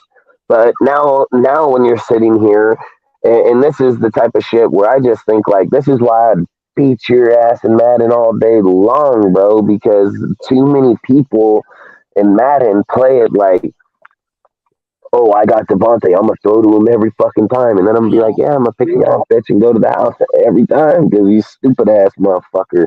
And then your play style becomes predictable because then you just start honing in on certain play calls, certain deals. You're just one dimensional at that time. And I just sit here and say, like, when you're on the offense, dude, and you have 4 fucking receivers. So I think Al brought this up earlier in one of his topics is where Josh feels like every play he calls is the right play on the field. Well, I don't disagree. If he does call phenomenal plays and he does put people in the right places, but this is where I think it works. If you have 4 or 5 receivers and tight ends and halfback on the field and they're all working and running the routes the way they are, then yes, I would agree with that terminology. But if Josh is out there and say he's only got Devontae and fucking Josh, then I'm just going to have to say no. Like, I'm going to have to disagree with it because then at that point, I think you become a liability and so on, which they did last year. And what did I say the whole time throughout the year? I said, they're not going to make this mistake twice. I said they will not make this mistake twice. I said they are most definitely going to learn from this shit. That they're going to most definitely go for depth players. I said, watch, they're just going to get a bunch of players that are equal in value, dude, and that can play the ball both ways equally. So that way, if this player gets hurt, this guy can play it. Like, they're not going to try to go out here and say, hey, let's go get this $10 million, $20 million player that's going to get injured and not have shit. The Robert Spillane signing was younger. It's a replacement of Denzel Perryman, Robert Spillane, younger version of Denzel. It's a cheaper version. That's all it is. It's just the money, dude. Like, that's where people got to keep getting over their stuff is like, there's this cheaper $6 million, dude. It's cheaper, dude. It's like you're getting younger. You're paying a little bit more than you did Harmon. That's why I say, like, Harmon might not come back, dude. Like, you've already pretty much got your base with Johnson, Epps, fucking Moore, Teamer. You could bring Harmon back, dude, but you have Paulo, dude. You got Crosby. You still got a plethora of players. You still haven't even got to the draft. odds are Harmon probably won't be back on this team, you know. So you got to look at Harmon what may the be case for retiring. players are. Like, look at the corners right now, right?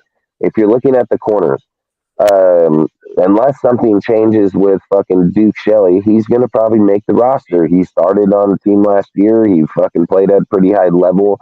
So unless there's just some drastic fall off that he don't know, he's probably going to be on the 53-man roster come next year. Then you go to Sam Webb. Sam Webb probably is too. He has a lot of fucking experience in this defense. He came in, he was UDFA, so he's got familiarity. So unless somebody gets picked up that can play better than him, he's probably on the roster for sure. So that's already two. Nate Hobbs, What he about knows the Amik fucking team. Robertson? He's the main guy. He's the main guy. So that's already three dudes. That's three. Then let's say that you take Christian Gonzalez at the 7th pick. That's four. You're only going to have 5 fucking corners on the team. So, like I said, if you draft another one, bye-bye me. You know what I mean? So that's all I'm saying is like, and again, me can probably go to the practice squad or not, but people got to look at it like some of the players have already been starters in this system just a year ago, dude. So when you're sitting here looking at those players, that's probably how that shit's going to go down because that looks to be the reality of it. It's like, how else do you solidify the cornerback spot that gives you that pick is outside? You got it. Your other dude, if you're not naming Christian Gonzalez, it's Amik fucking Robinson. I'm pretty sure you don't want to name that name over Christian Gonzalez. So I'm pretty sure you're going to want to take Christian Gonzalez there. And I mean, I've said it. Like, Witherspoon isn't a Raider, dude. Like, don't get me wrong. He probably has the mentality of a Raider. But Witherspoon here in the Raiders' gear is all he is going to cost us fucking games, dude. He's going to be in a big fucking play, be downfield. He's going to get a hand up in a guy's face or get up on a guy. They're going to give us a fucking PI, dude, and then he's going to get fucking downfield. Like Witherspoon's a liability for us, dude. I think Christian Gonzalez is a pure athlete, dude. He evaluates the ball in the air. He plays off the player. He identifies, dude. Like, I think he is 100% the guy for us, dude. And I think, like I said, we need to get him at the 7th pick, dude. So I think, like, you need to pick him there because, like I just said, like, you're looking at the linebackers for DCs. That's the only position we can't sit and say outside of Nate Hobbs. And Nate Hobbs might be, listen, Nate Hobbs could be a candidate to fuck up out of this motherfucker too next year at the end of the year or the following. Because if he doesn't get down his man press game or get his man game down, he can become a liability in the system too and be shipped up out of here. Like, if you notice that every corner they picked up this offseason have all been man press corners, dude. Like, they're going man corners. So Hobbs better fucking play man like a son of a bitch over there, dude. Otherwise, like I said, he could be out of here too. But at the end of the day, I don't care who they ship. I don't care who they bring in as long as we win. I don't care if we look at him and that guy's value is $500,000 and he adds a massive deal to us. You know, Bill always said the reason that he liked drafting through the draft is that you're always getting young players that are hungry and want to prove themselves, dude. They're always wanting to play. They don't want to fucking, they don't get lazy on you. They want to get that contract. And he used to tell them all the time, you can come here and get rings when you're young, and I'll make sure that you get the money at the next place you go. Or you can stay here and keep getting rings. Like, that's what he offered people when they were in there, when they got drafted, was we'll give you rings while you're drafted, but you're going to get paid somewhere else. Like, we're not going to pay you that big contract. We're not going to give it, but we can guarantee you that we can get you that contract, just ain't going to be from us. And there's nothing wrong with that mentality because of the fact, like, they've said, we're not trying to pay an older dude that wants to get lazy. And then when you see Ziegler, when Ziegler's sitting here, because I just don't even want to say Josh's name in that conversation, but when you see Ziegler sitting here and looking at our roster, so last year he goes out, gets Chandler. It was probably a personal thing, just more on like, you know, first year, you just want to get somebody like you. It was probably more personal, and he probably learned from that, obviously, because this time around, every dude's young. everybody's got fucking pretty good upside, dude. Like, even as much as I don't like Meyer, he's still a young dude. He's got a great ceiling, dude. Like, he can be phenomenal, especially with Devontae Adams. Like, this is the best receiver he's ever played with, dude, period. So, like, that guy's game can most definitely change with a dude like Devontae. Myers is not a slouch. He has great hands. He's got good routes, dude. Like, yeah, did he have a fuck up game against us? Good, but he wasn't fucking on our team, so I don't really give a fuck. I don't hold stupid ass fucking. Everybody has dumb shit at one point in their life, no matter who they are. So, long story short, that one will live with them, but he didn't have shit to do with us on our team, so I can care less. But at the same time, when I'm just looking at him as a player, you're looking at Dorsett with the speed, you're looking at Renfro with the route running, Myers, same thing as the route running, so on. Like, we have a pretty good fucking plethora of team players there. Jimmy, he's gonna fucking play it pretty well. I mean, I'm not a Jimmy fan, but a fucking guy, he'll do just fine, dude, and he will win. And I've said, don't be surprised if these motherfuckers get us 10 wins, dude. Like, I get in your minds, like, you don't have the Darren Waller, but let's be real. Nobody thought Darren Waller was going to be shit. He was a drug addict, dude, on a practice squad in Baltimore, dude. Like, there is nothing that indicated that motherfucker had anything, dude. We just took a risk on him because fucking, what was it? Fucking, wasn't it Olsen, I think? It was Greg Olsen, I think, was the one that fucking knew about him over there. But long story short, it's like we took the chance. We were the ones that well, and I'm not saying me. I'm saying Gruden and them were the ones as Raiders. We took a chance on him and made him what it was. But nobody knew the fuck he was ever going to be shit, dude. So to sit there and be like, okay, we got 2 good years out of Waller in the beginning. But again, Waller, the players got injured. Fucking our team got injured. This fool had 111 receptions, dude. That's a wide receiver 1 stat. And we're over here praising this fucking dude like, oh, he's a top 3 tight end in the league. No, the fuck he isn't. He got fucking overloaded in throws because of the fact of the rest of the team being injured and not having no depth here. So he got the base load of the fucking deal. He had 2 good years in the first 2 years of his 4 years. And then in years 3 and 4, he sat on the bench more than he even fucking seen the field, dude. He played like 1 year out of those 2 years. Like 1 year he sat on the bench and the next he fucking played. But yes, did he play both? Yes, he did. But what I'm trying to say is out of 2 years, he only played 1 out of those years 3 and 4. And we're sitting here saying like, oh, it's okay for him, but then Waller over here, it's not, you know, like, or that's what I'm saying about Waller, not Jimmy. But at the same point is like with Waller, his value was gone in years 3 and 4. Like 3 was like, okay, we'll give you a break, but 4 was like, yeah, it's gone, like that much. And then you got fans over here that are like, I can't believe he didn't get a 1 or a 2 for it. Why would any motherfucker give you 1 or 2 for a dude that ain't done shit over the last 2 years? But that's the point is like when you're looking at Jacobs, that's why I think like trade now, dude, get that first round pick, dude. Like we need to get the value for him because the odds are Jacobs ain't going to get the workload come next year. And let me tell you why.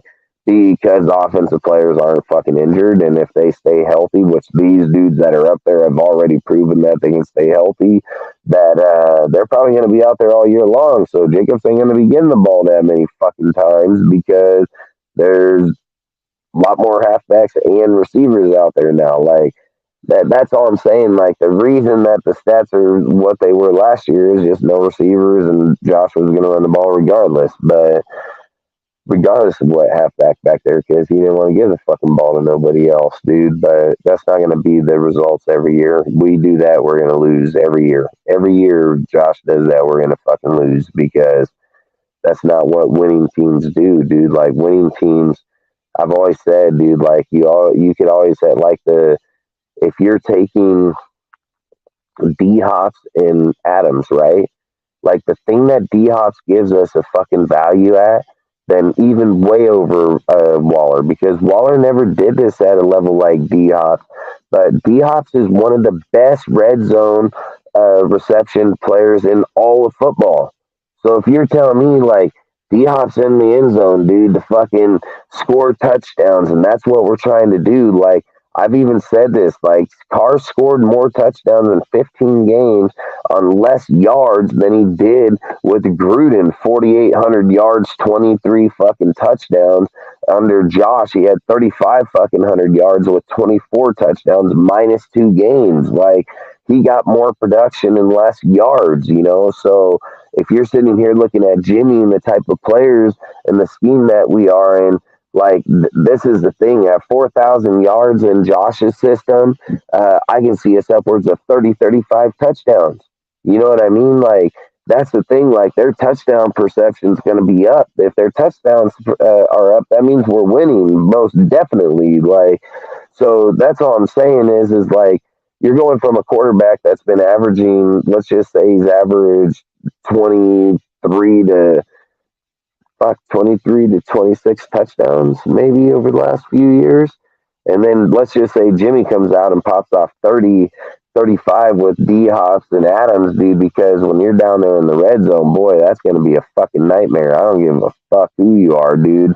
And then, like, let's be real. OJ Howard, dude, just a few years ago, man, people would be like, yeah, that dude balling ass motherfucker right there. And then you're sitting here saying Austin Hooper now. You're like, man, another fucking badass player. And we get both of them on the same team. And we're not sitting here saying like, oh man, we're getting both these dudes at 35 or 32. Like I'm pretty sure they're both somewhere around the 28 years old, both of them. So like, I'm willing to take a fucking restart. I know I'm gonna fuck that word up if I even try it. Rejuvenation. Yeah, basically, I'm just gonna say another chance, start over. But long story short is like when these guys, just because they haven't worked in other guys' systems, dude, when they've left, doesn't mean that they're not gonna work out in this system here. And then when you're taking those type of caliber of system, this is where a lot of Raider fans are fucking up, and they're fucking up our team when they look at it like this, because they say Hooper and Howard, they're like, well, Howard, he hasn't done shit. Hooper, this and that. He's not going to get 1,000 yards. He doesn't got. Why do you look at a dude and just say like he got to get 1,000 yards? Like you don't want him to get 1,000 yards. Like let him get fucking 400. And how about this? How about fucking Howard gets 400? That's 800 between the two. And let's just say their blocking is like tremendously, where they're running into the end zone when they're down in the goal line, because they can run behind either one of those tight ends right there. Like that's a massive upgrade, because how many times have we got down there on the goal line and can't get the fuck in? Like now, because of our tight end core that can catch the ball when we need to pick up some yards. Maybe they're not going for fucking 40 yards, but we also don't need them. I've said this is like ball management for us has sucked for years. Like our ball management has sucked, dude. Like time of possession, things like that, dude. I've said like the thing about us is like we're going down the field too quick. Carr sometimes is like, yes, is it good to have a big player, a quarterback? Yes, but not every play. Not every play. Not every time you get on the field. Like sometimes having dudes that go down and take possessions that are going from like, say like Carr would be like 7 or 8. And now you're going to have Jimmy, dude, where he's going to dink and dive and he's going to do checkdowns. It's going to be like 15, 18 plays. Hey, Dustin, the fucking MLB is getting worse at fucking. They threw out a catcher because he didn't catch the ball from the umpire. Fucking retarded. Ejected him out the game because he didn't catch the ball from him. Because he moved his glove. JT Realmuto got thrown out the game for that bullshit. And then today, today was the last game of the spring training for the A's and Giants. So Sergio Romo played for your A's, but his majority was with the Giants, and he won 3 rings. So because he just signed a 1 day or so contract, minor league contract to come back and got to pitch. Because he took forever from coming out of the bullpen, they gave us a violation, Dustin. Because they want the stupid game to speed up. Your team sucks anyways. Nah, your team sucks. Yeah, your team sucks, dude. Fuck no, Giants all the way. Giants, these nuts all day. Fuck your A's. At least we ain't gay. I gotta take this phone call. But I don't know, man. Like, I've watched my team. I evaluate a lot of tape, a lot of teams, a lot of players, a lot of things. I mean, if anybody watches our show and watch what I've been talking about this whole time, I called this shit long before we were even out of the season. And for people now, when they're sitting here and they're trying to say, like, oh, I'm evaluating players and I'm shocked that they're doing this and that, I'm shocked this and I'm shocked that. And I'm sitting here thinking, like, man, you don't know who Ziegler is to begin with, is why you're shocked. You're sitting here, it's either that you're shocked because you don't know who they are, or you're just dumb, because the second that we got to the point where I knew we weren't gonna, I started talking about it right away. I said, like, Josh and them break it down. They want to get their own players. They want to fit their own scheme. They want to fucking go to this. Like, they don't want high name players. They want to move that money around. So they have a lot of these dudes that are just lesser player, but just more depth, dude. And then putting your key players in certain places. And then that's why when people were saying, well, Jimmy, well, he doesn't have the arm and this and that. And I said, well, Devontae is not a fucking Tyreek Hill. Devontae is a fucking, 10, 20-yard player, and then he fucking just busts your ass with his moves, dude. Like, Devontae don't run down 40, 50 yards, dude, and then tell you to heave it to him on the 70-yard line, like, that's not what he does. So he's more like fucking get on the 10, get to the 20, and give him the ball. He's gonna fucking juke your ass out and go from there the rest for him, That's why I say DeAndre Hopkins fits that mold very well.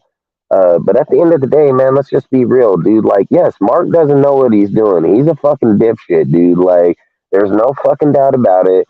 Everybody knows it. He fucking knows it. He's just trying to be this big-ass motherfucker riding the coattail of his daddy's name for the Raiders organization, because it's one of the most sought-after fucking organizations in all football.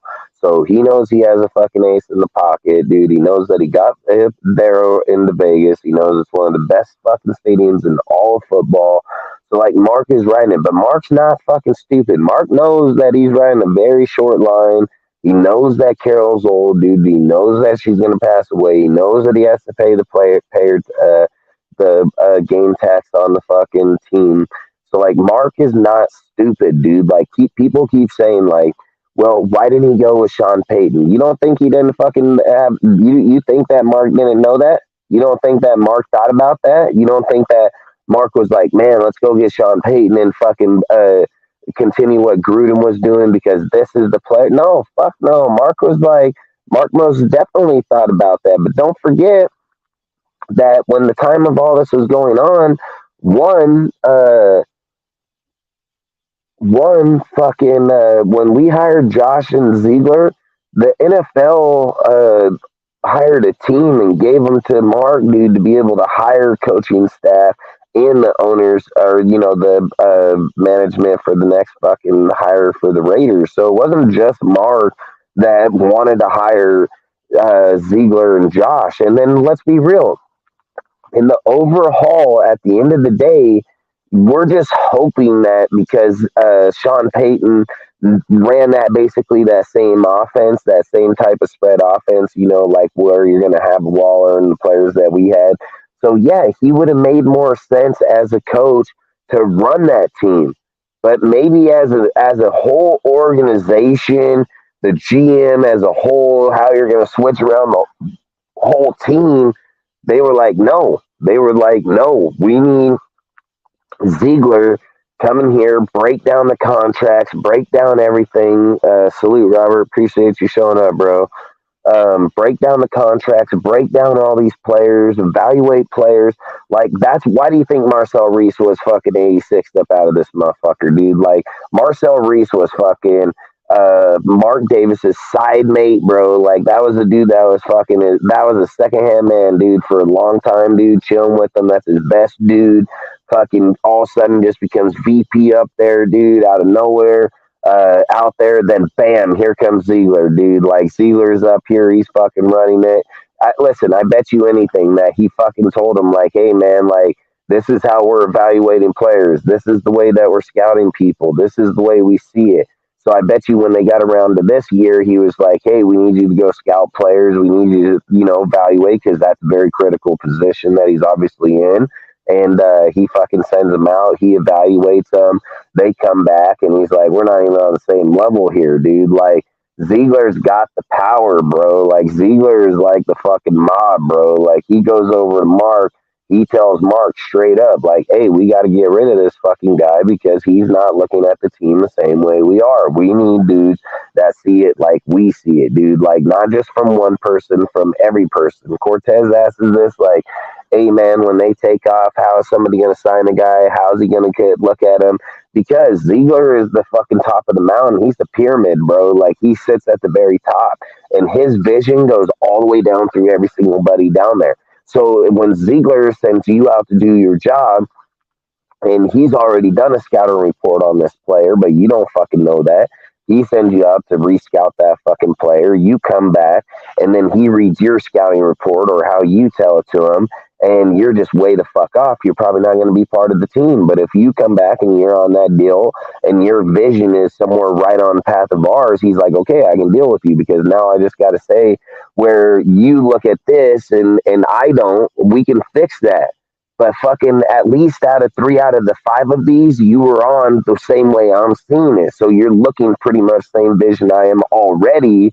Now, these are just a few things we need to change to make sure it's the same vision we're all seeing, like, that's how you have to build that type of shit. So when somebody goes to a game, somebody flies out all the way across the U.S., dude, and they're doing this multiple times out of the year, and they're evaluating people, it can't be a wasted trip. He got to know that when he enters that stadium, when he's talking to them outside, or he's with his family, or he's inside there with the coaches, or he's sitting in the stadium watching the way that he's playing when the pressure's on or the pressure's off, he needs to be able to know who the fuck that dude is. So I think, like, when they're being able to look at that, where is he tending off? Is he picking up, dude? Like, that's the vision that Ziegler wants, and there's nothing wrong with that. There's nothing wrong with that. That should be accepted for our organization, because we have yet to have that in any continuity, any type of player development, any type of fucking player progression, digression. Like, that's what we have, is digression massively. But at the same time, there's nothing, like, you should be excited that you have fucking coach, a GM that says, like, I want to develop motherfuckers. Like, I'm not just here to sign a $25 million free agent player. So he's like, I want to take this dude and develop this motherfucker. Like, I want to put our stamp on who this kid can be, because we believe we can make him. Like, you should want that shit, dude. You should be like, damn, this fool really going to take the time and make this motherfucker that badass. Like, then you're sitting there saying, like, in your mind, you're like, we need to win now, so we need to go pay Deron Payne. Where he's like, no, I don't need to pay Deron Payne, because I got Neil Farrell and fucking Matthew Butler, and you, in your mind, thinks that I need to go give up $20 million, draft picks, and so on. Where he's like, I've already been developing 2 dudes that know the system now. They know the snaps. They know how the players play. When we put them down in this line in the rotation, they're going to have way more consistency. They're not going to fumble as much and falter as much. So you're probably going to get a lot more production out of them, because they were trained right. They were able to take that time and do that. And that's all I'm saying is like, these dudes are coming in here with 12 picks, and they're like, we feel confident that we can build our team through the draft. That takes some balls. Andy Reid just did it. Andy Reid did it, dude, and nobody fucking said shit about what he did. They all praised that fucking guy. Just got a Super Bowl from it. And Ziegler's just sitting here right now being like, fuck, I've been doing this since the second I got to the Raiders. The second I got here, I started trading motherfuckers.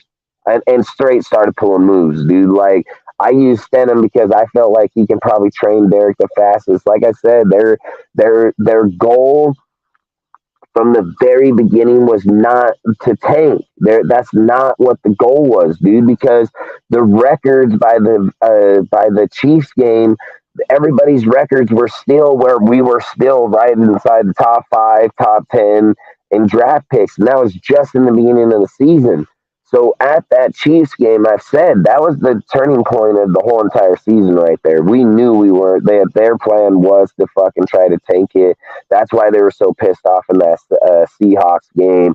I believe that's why they actually physically benched his ass in the last 2 games, is it wasn't anything to do with that contract, and it wasn't about if he got injured or not. I believe that they benched his ass because they did not want him winning more football games. They didn't want him to go and say, for instance, what did we come out of here in the 7th pick, right? But we were at the 10th, dude. Like, we were at the 10th. We lost those games and got to the 7th. If he doesn't win the Seahawks game, we're probably up there in like the 4th or 5th. You know what I mean? Like, Carr probably fucked them out of that fucking pick. And that's why they probably were like, yeah, bitch, sit on the fucking bench because you're not going to fuck us out of being able to get somebody now. And now being at the 7, it's like, yeah, he kind of did fuck us a little bit. But good, I'm not falling Carr. Like, do I wish he wouldn't have done that? Yeah, I wish he wouldn't have scored that touchdown because we would have better draft pick right now. But at the same time, I don't falter him because, like, he did what was right, dude. He called the play to win the game. That's what we want at the end of the day is commitment to excellence. He tried to win every game we go out and play. He tried to, and, you know, like I said, I think there's a lot to this year. I think a lot of people, like, this is going to go down as one of the sketchiest years out there. But at the same time, I think they had a very good purpose to it. And I think only over... Like, it's up to them to make sure they didn't fail at this, because I think if everything goes right and they do, if everything does work, then what the fuck are we sitting here crying about, dude? Like, winning's winning. I don't give a fuck who the fucking dudes' names are. I don't care if I know any of their fucking names. I really don't, dude. Like, if I know fucking the quarterback and a receiver, I don't care if I just know fucking Devontae, to be honest with you. If we're getting 10 wins in the season, I don't give a fuck if Paul's catching the ball over there or fucking Phil is fucking blocking a guy or fucking Jeremy is fucking tackling a dude. Like, I really don't care who their names are or where they're at or what they're doing, as long as that when we're sitting here, like, all these people are saying, like, look at the record, it's going to be so hard. Well, Jimmy in that offense, I mean, Jimmy's playing tough. I'm pretty sure he's going to be able to get points and go score, especially with a dude like Devontae. So I don't think our record is going to be as hard as a lot of people are sitting here saying. Like, our record was hella hard this year, and then look how many injuries changed that outcome of that record. Like, this year coming up, we can have the same shit, dude. Like, that record was determined a year prior to what teams were playing last year. So going into this year, yeah, past year, was it a good team, good record? Yes, but going into next year doesn't mean that's going to be the same team, doesn't mean it's going to be the same record. So I would say, like, yes, is it going to be a tough record and on paper, statistically to win? Yes, but it doesn't mean that's how it's going to be during the season. It can actually be easier because of injury and so on. So Again, I think if we get our defense down, I think people are going to be surprised with what Josh and them can do. They've played a lot of great teams Josh has played phenomenal teams his whole career. Like, his whole fucking career, dude. Like, this is the shit I just think is funny as fuck, where people say, like, well, what if Josh just rode the coattail of Bill? Well, if that was the case, why didn't Bill make fucking Patricia fucking badass fucking offensive coordinator? Because that's not how that shit fucking works, because Josh knows what the fuck he's doing. That's why. Big fucking difference. Like, does Bill know how to coach defenses? Yes, dude, but the fuck he doesn't know how to coach offense. Like, that's not what that motherfucker does, dude. Like, I don't know how many times we've spoke on this. Like, Bill's record was losing record for most of his whole entire first part of his career until he was with the fucking Patriots. And even with the Patriots, he still had a losing record. He didn't even get a winning record. So I think it was like fucking 4 years in as a Patriots coach, dude. So again, this dude had a 44-55 record, dude, at one point in his career. So just because they sit here and say like Bill now is this badass fucking coach and this badass deal and all these deals, Bill was sucked dick worse than Josh did. Sucked worse than Josh did right now. So that's all I'm saying is like Josh isn't as bad as people are making it out the second time around. Like Josh is actually really good the second time around. Like Josh is really on point with his offense, the way that the average, like the points, everything.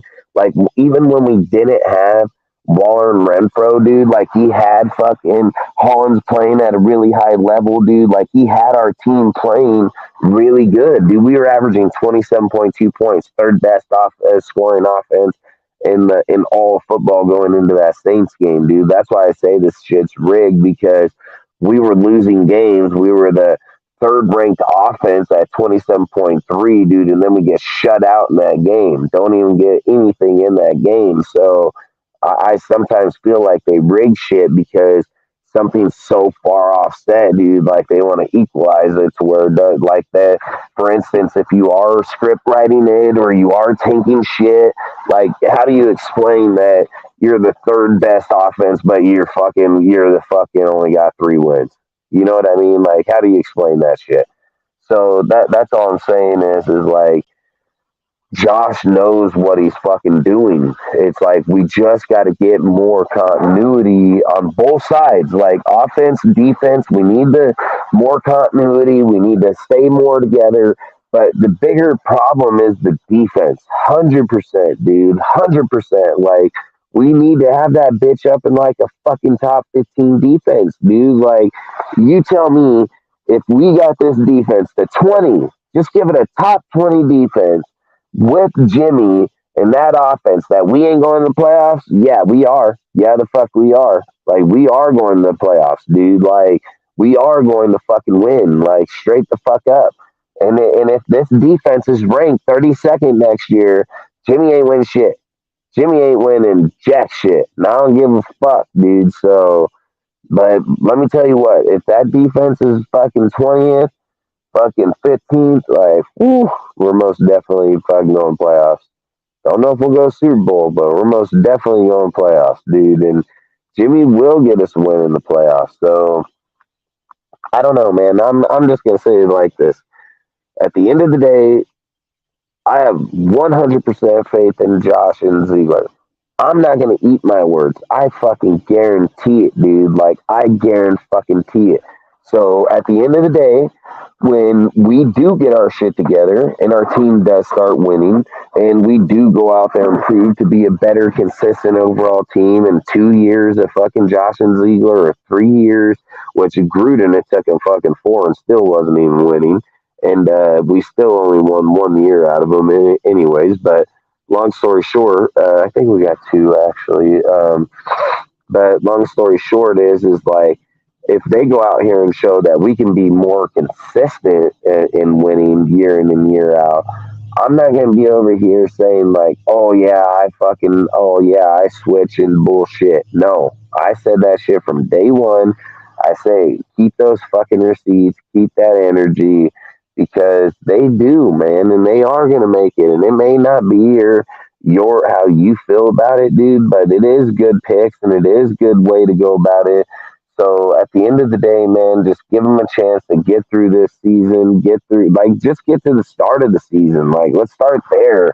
And then if we're like in the first few weeks of the season and we're just getting our ass beat, then let's judge them like harshly. But to sit here and just keep bashing motherfuckers when they ain't even made it to the draft, I think it's crazy, dude. I'm like, like that. The way I look at the conversation is like, okay, you're over here saying that they don't know what the fuck they're doing.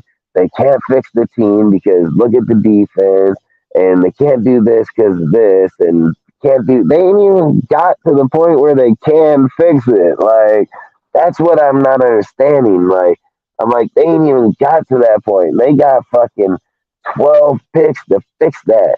And then for people that haven't been paying attention in the free agency, like I've said, they've already have 5 or 6 defensive picks and 5 or 6 offensive picks. So they most definitely been picking up players. So I don't know, man. I think they've been doing a good job. I think they're going to be just fine. I mean, I think this draft will just determine like what type of player sets they look for at those picks. Like 7's not just any pick. So I think when you're looking at 7, you're got to think like, okay, are you going to go, if the quarterback, you're probably going quarterback. So there's no part.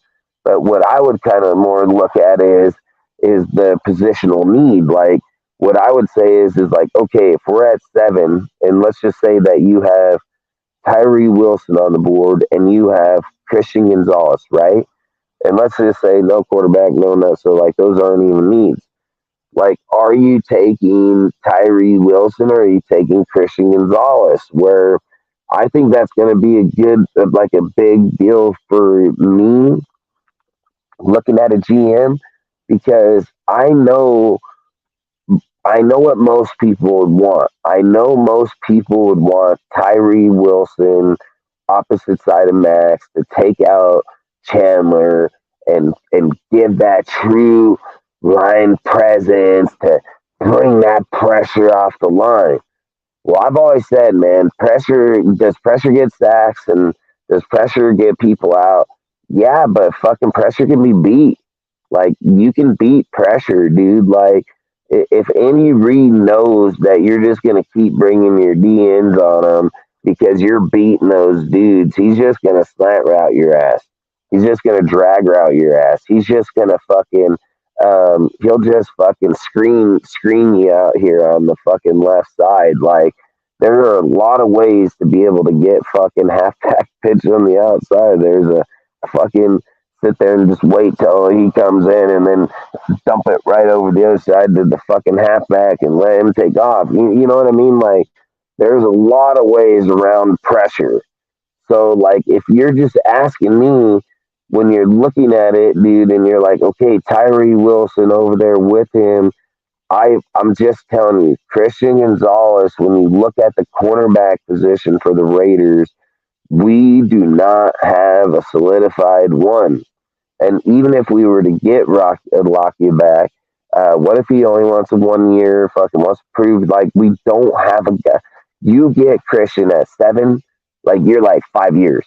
So he's here for 5 fucking years.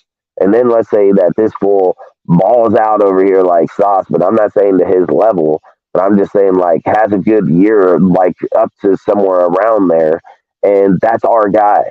And that's our one. And we got him for 4 more fucking years going forward. Like, that's what I'm saying. Like, that's a spot on our roster we don't have. Like, Moorick's supposed to be that piece on the safety spot, dude. Fucking Crosby is the dude on the D-line spot, dude. Fucking, I guess maybe linebacker. We don't really have that spot there either. But fucking corner, we 100% don't. So that's all I'm just saying is like, I would focus more to that position. But long story short, we can keep going back on this and over and fucking talk about it. I mean, I love my team. I'll talk about it for hours.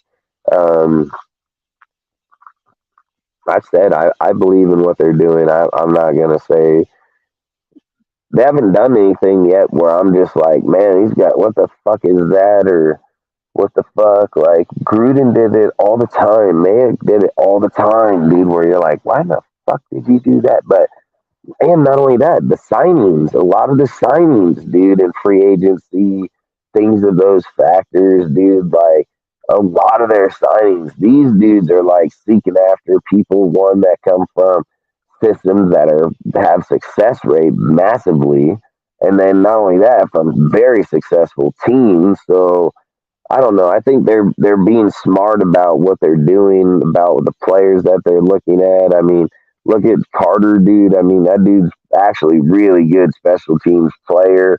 Even at a 5th receiver, he produced at a pretty good level. I think that dude had like 550 yards or 540 yards. Dude, he had a few touchdowns. He only had it on like 40 receptions. So, like I said, that guy was producing pretty well. And that's all I'm saying. Like, they're looking at people, and every person they're evaluating is dudes like that have that, like, when you're looking at a player like that, you're like, well, that's nothing. That guy only got fucked. On his reception rate is fucking phenomenal. On his reception rate, he's telling you that at the 5, he's giving you 500 yards, where at the 5, most 5s are giving you like 250, 300. This fool giving you 550 yards. So, and that's at the 5, dude. That's at a 4. So, that's a 4 or 5. So, either way, fucking 5. But long story short, that's a massive good production. So, I would take that in a heartbeat. So, all I'm saying is like, these motherfuckers know what they're doing. He knows what he's fucking doing. And I can't wait till we get through this draft, dude. If we pick up a few more players through free agents, so be it. If not, oh well, I don't really give a shit. But I think we're going to have a pretty good year. I think the whole thing that comes down to our team at the end of the day is going to be the quarterback position, no matter how we look at it, no matter if we like want one or don't. Like, I believe like Raider Nation is sitting here thinking like we need to get a quarterback at some point, some way, somehow to justify you getting Jimmy but getting rid of Carr. You know what I mean? So I think like they're gonna most definitely be looking for Hooker or fucking Jake. You know what I mean? Like, they're gonna be looking for some type of quarterback in the laters to be able to come in here and obviously go out there and go into camp and develop. So, but I still think if you're asking me, like, I wouldn't even consider a quarterback until like, I mean, it would all determine who's on the board though. Like, cause in the 3rd round you have 2 picks. So like, let's say that you were able to go like Washington or Washington. I want Washington, but in the 2nd round. But let's say that you were able to go Christian Gonzalez, Washington, which is Darnell Washington, tight end from Georgia, I believe, and then like what, you're going into the 3rd round. And then you can probably go like linebacker. Let's just say like Tutu makes it to the 3rd round, and then your quarterback. Like, so in the 3rd round, let's say you got numerous few good quarterbacks on the box. Like, so that's all I'm saying. I'd probably look at it, entertain it in the 3rd round, just because you have 2 picks there now. That's what I'm saying, like Hooker, Jake. I mean, there's numerous people. So either way, man, I'm fucking gonna get tired and sitting here talking about things. But yeah, I'd probably go in the 3rd round. But that's all my point is. You got 12 fucking picks. You're not sitting over here.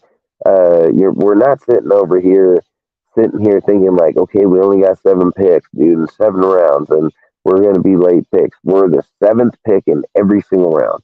Every single round, we're the 7th pick. So, one, we have great value pretty much through every round. So, like, even in the round 5 with 3 picks in 5, we're still going to get good value. And so, look, the only thing is, like, when you're in 6 and 7 and you have multiple picks, I think you're kind of just beating concrete with a stick, because one, the production's down, the odds of hitting on somebody, like, I get it, like, you could.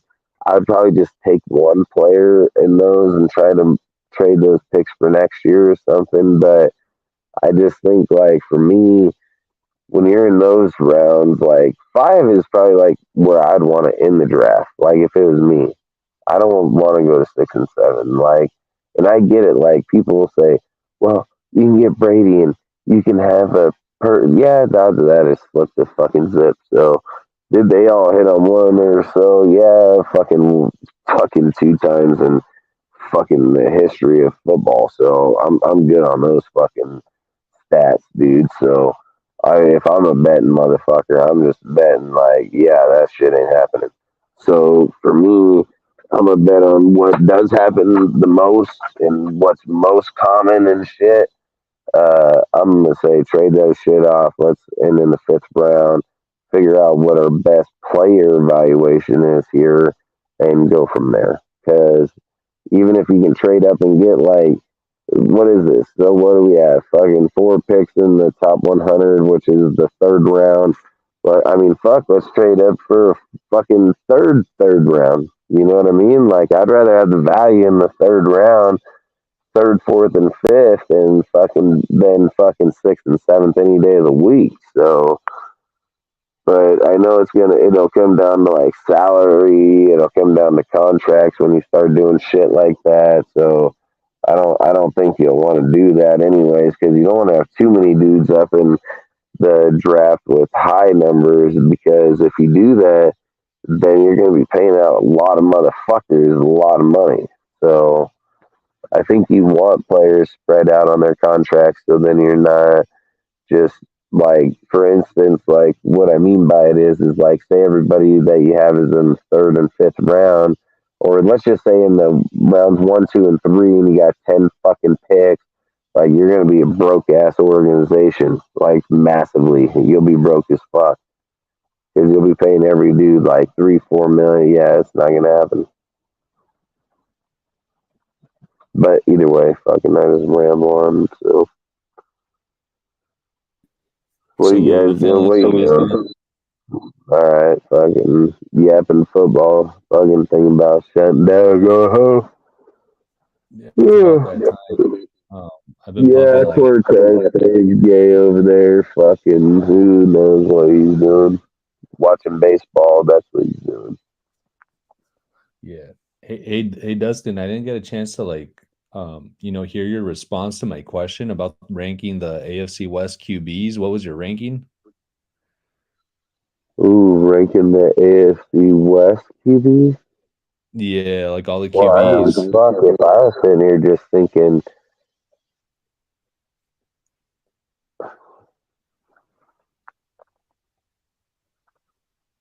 I'll tell you mine real quick while you think.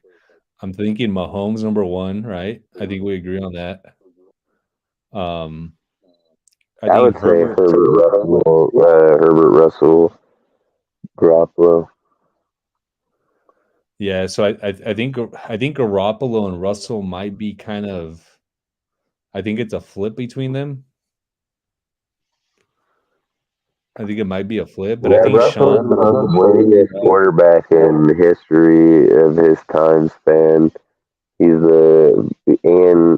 Even now he's still got mobility. He's got an arm. He's not with Hackett. He's with Sean. I'm going Russell there until. So you think Jimmy G is actually the 4th best quarterback in the AFC West? Yeah, but it doesn't mean that just because he's the 4th best quarterback doesn't mean we're the 4th best offense. Yeah, this is where I think people get a lot of things misconceived. Like, just because Mahomes is the best quarterback in the division doesn't make it that it's the best offense in there. You know what I mean? Like, for instance, Jimmy can be ranked the 4th best quarterback in the division, but what if our offense as a team is the 3rd best in the NFL? You know what I mean? Like, you don't always have to be dominant in just one spot at the QB to be a good team. For instance, and I hate using this as an example, but it's the best example that most people would know. It's like Brad Johnson, for instance, with the Buccaneers, when Gruden went and won the Super Bowl. It's not about always having rock star quarterbacks and receivers, and that it's about having a base unit of good players. That's what matters. So for me, like I say, having a base. So to get to the point is just because Jimmy would be ranked the 4th best quarterback in the division, I wouldn't say that we're going to be the 4th best offense. I wouldn't say that. I would say like, if we're looking at ranking it, I would be like the Chiefs just because they won the Super Bowl and they went out there and did it offensively. So I'm 100% have to go Chiefs, but I would say we can be the second best. Like, I believe our offense is the second best offense in the division, but Jimmy's the fourth best quarterback in the division. Do you see what I'm saying? Like, I'll bet we're the second best offense in the division.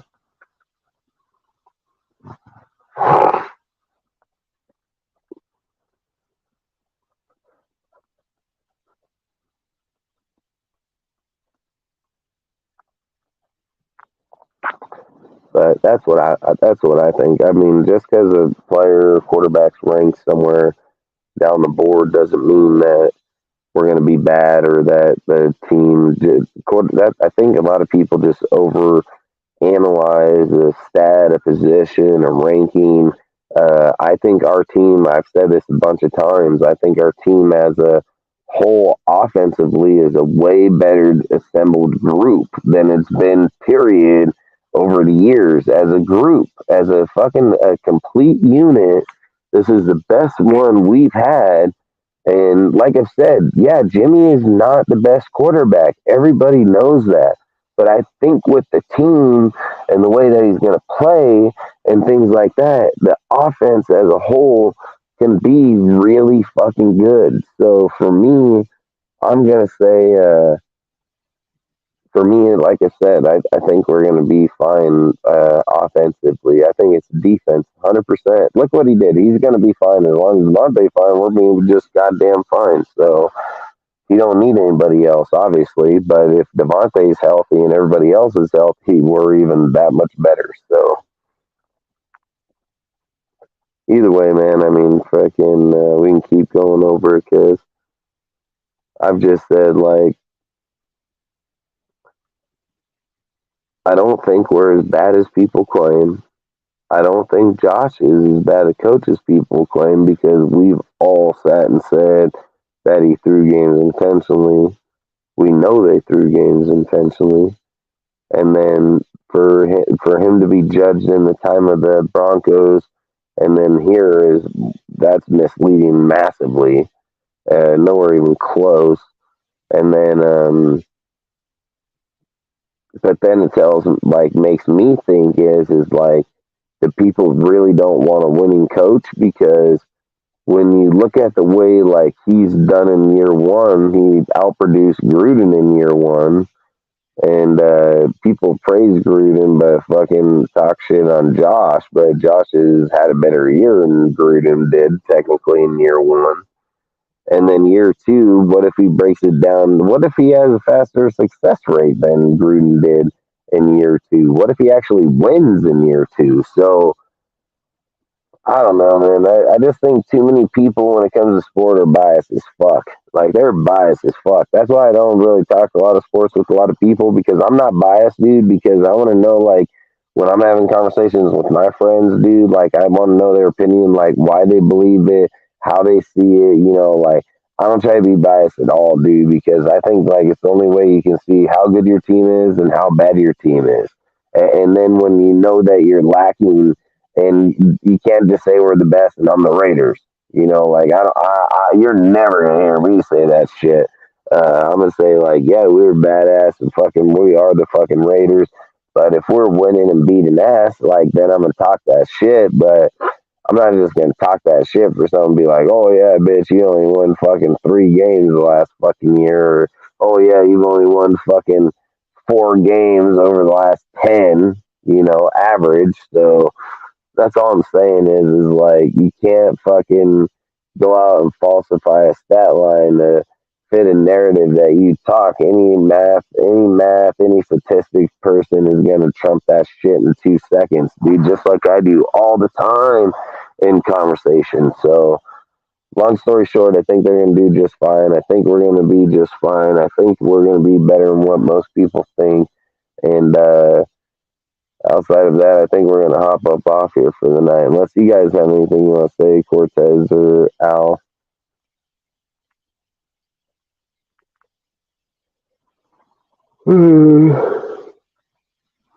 Alright, well, outside of that, everybody's fucking probably done for the night. And then,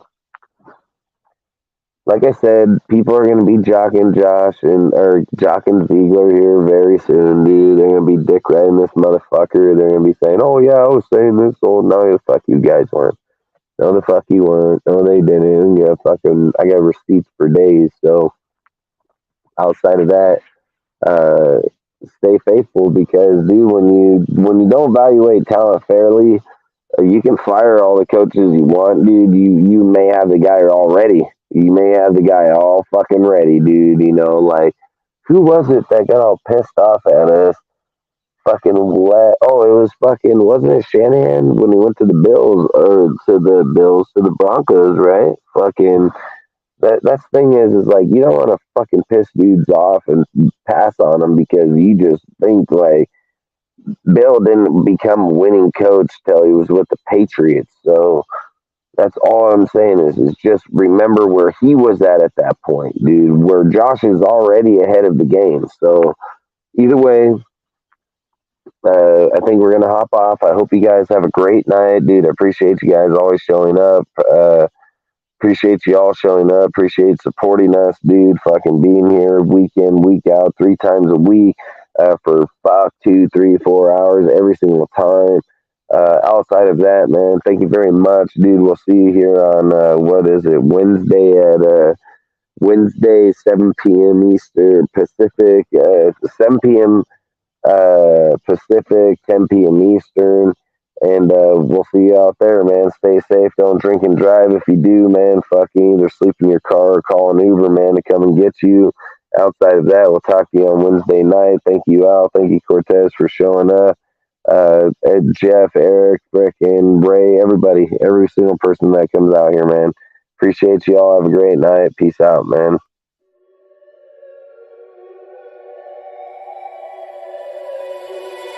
I'll wake up to the sounds of the silence that allows for my mind to run around with my ear up to the ground. I'm searching to behold the stories that I told when my back is to the world. Was smiling when I turned.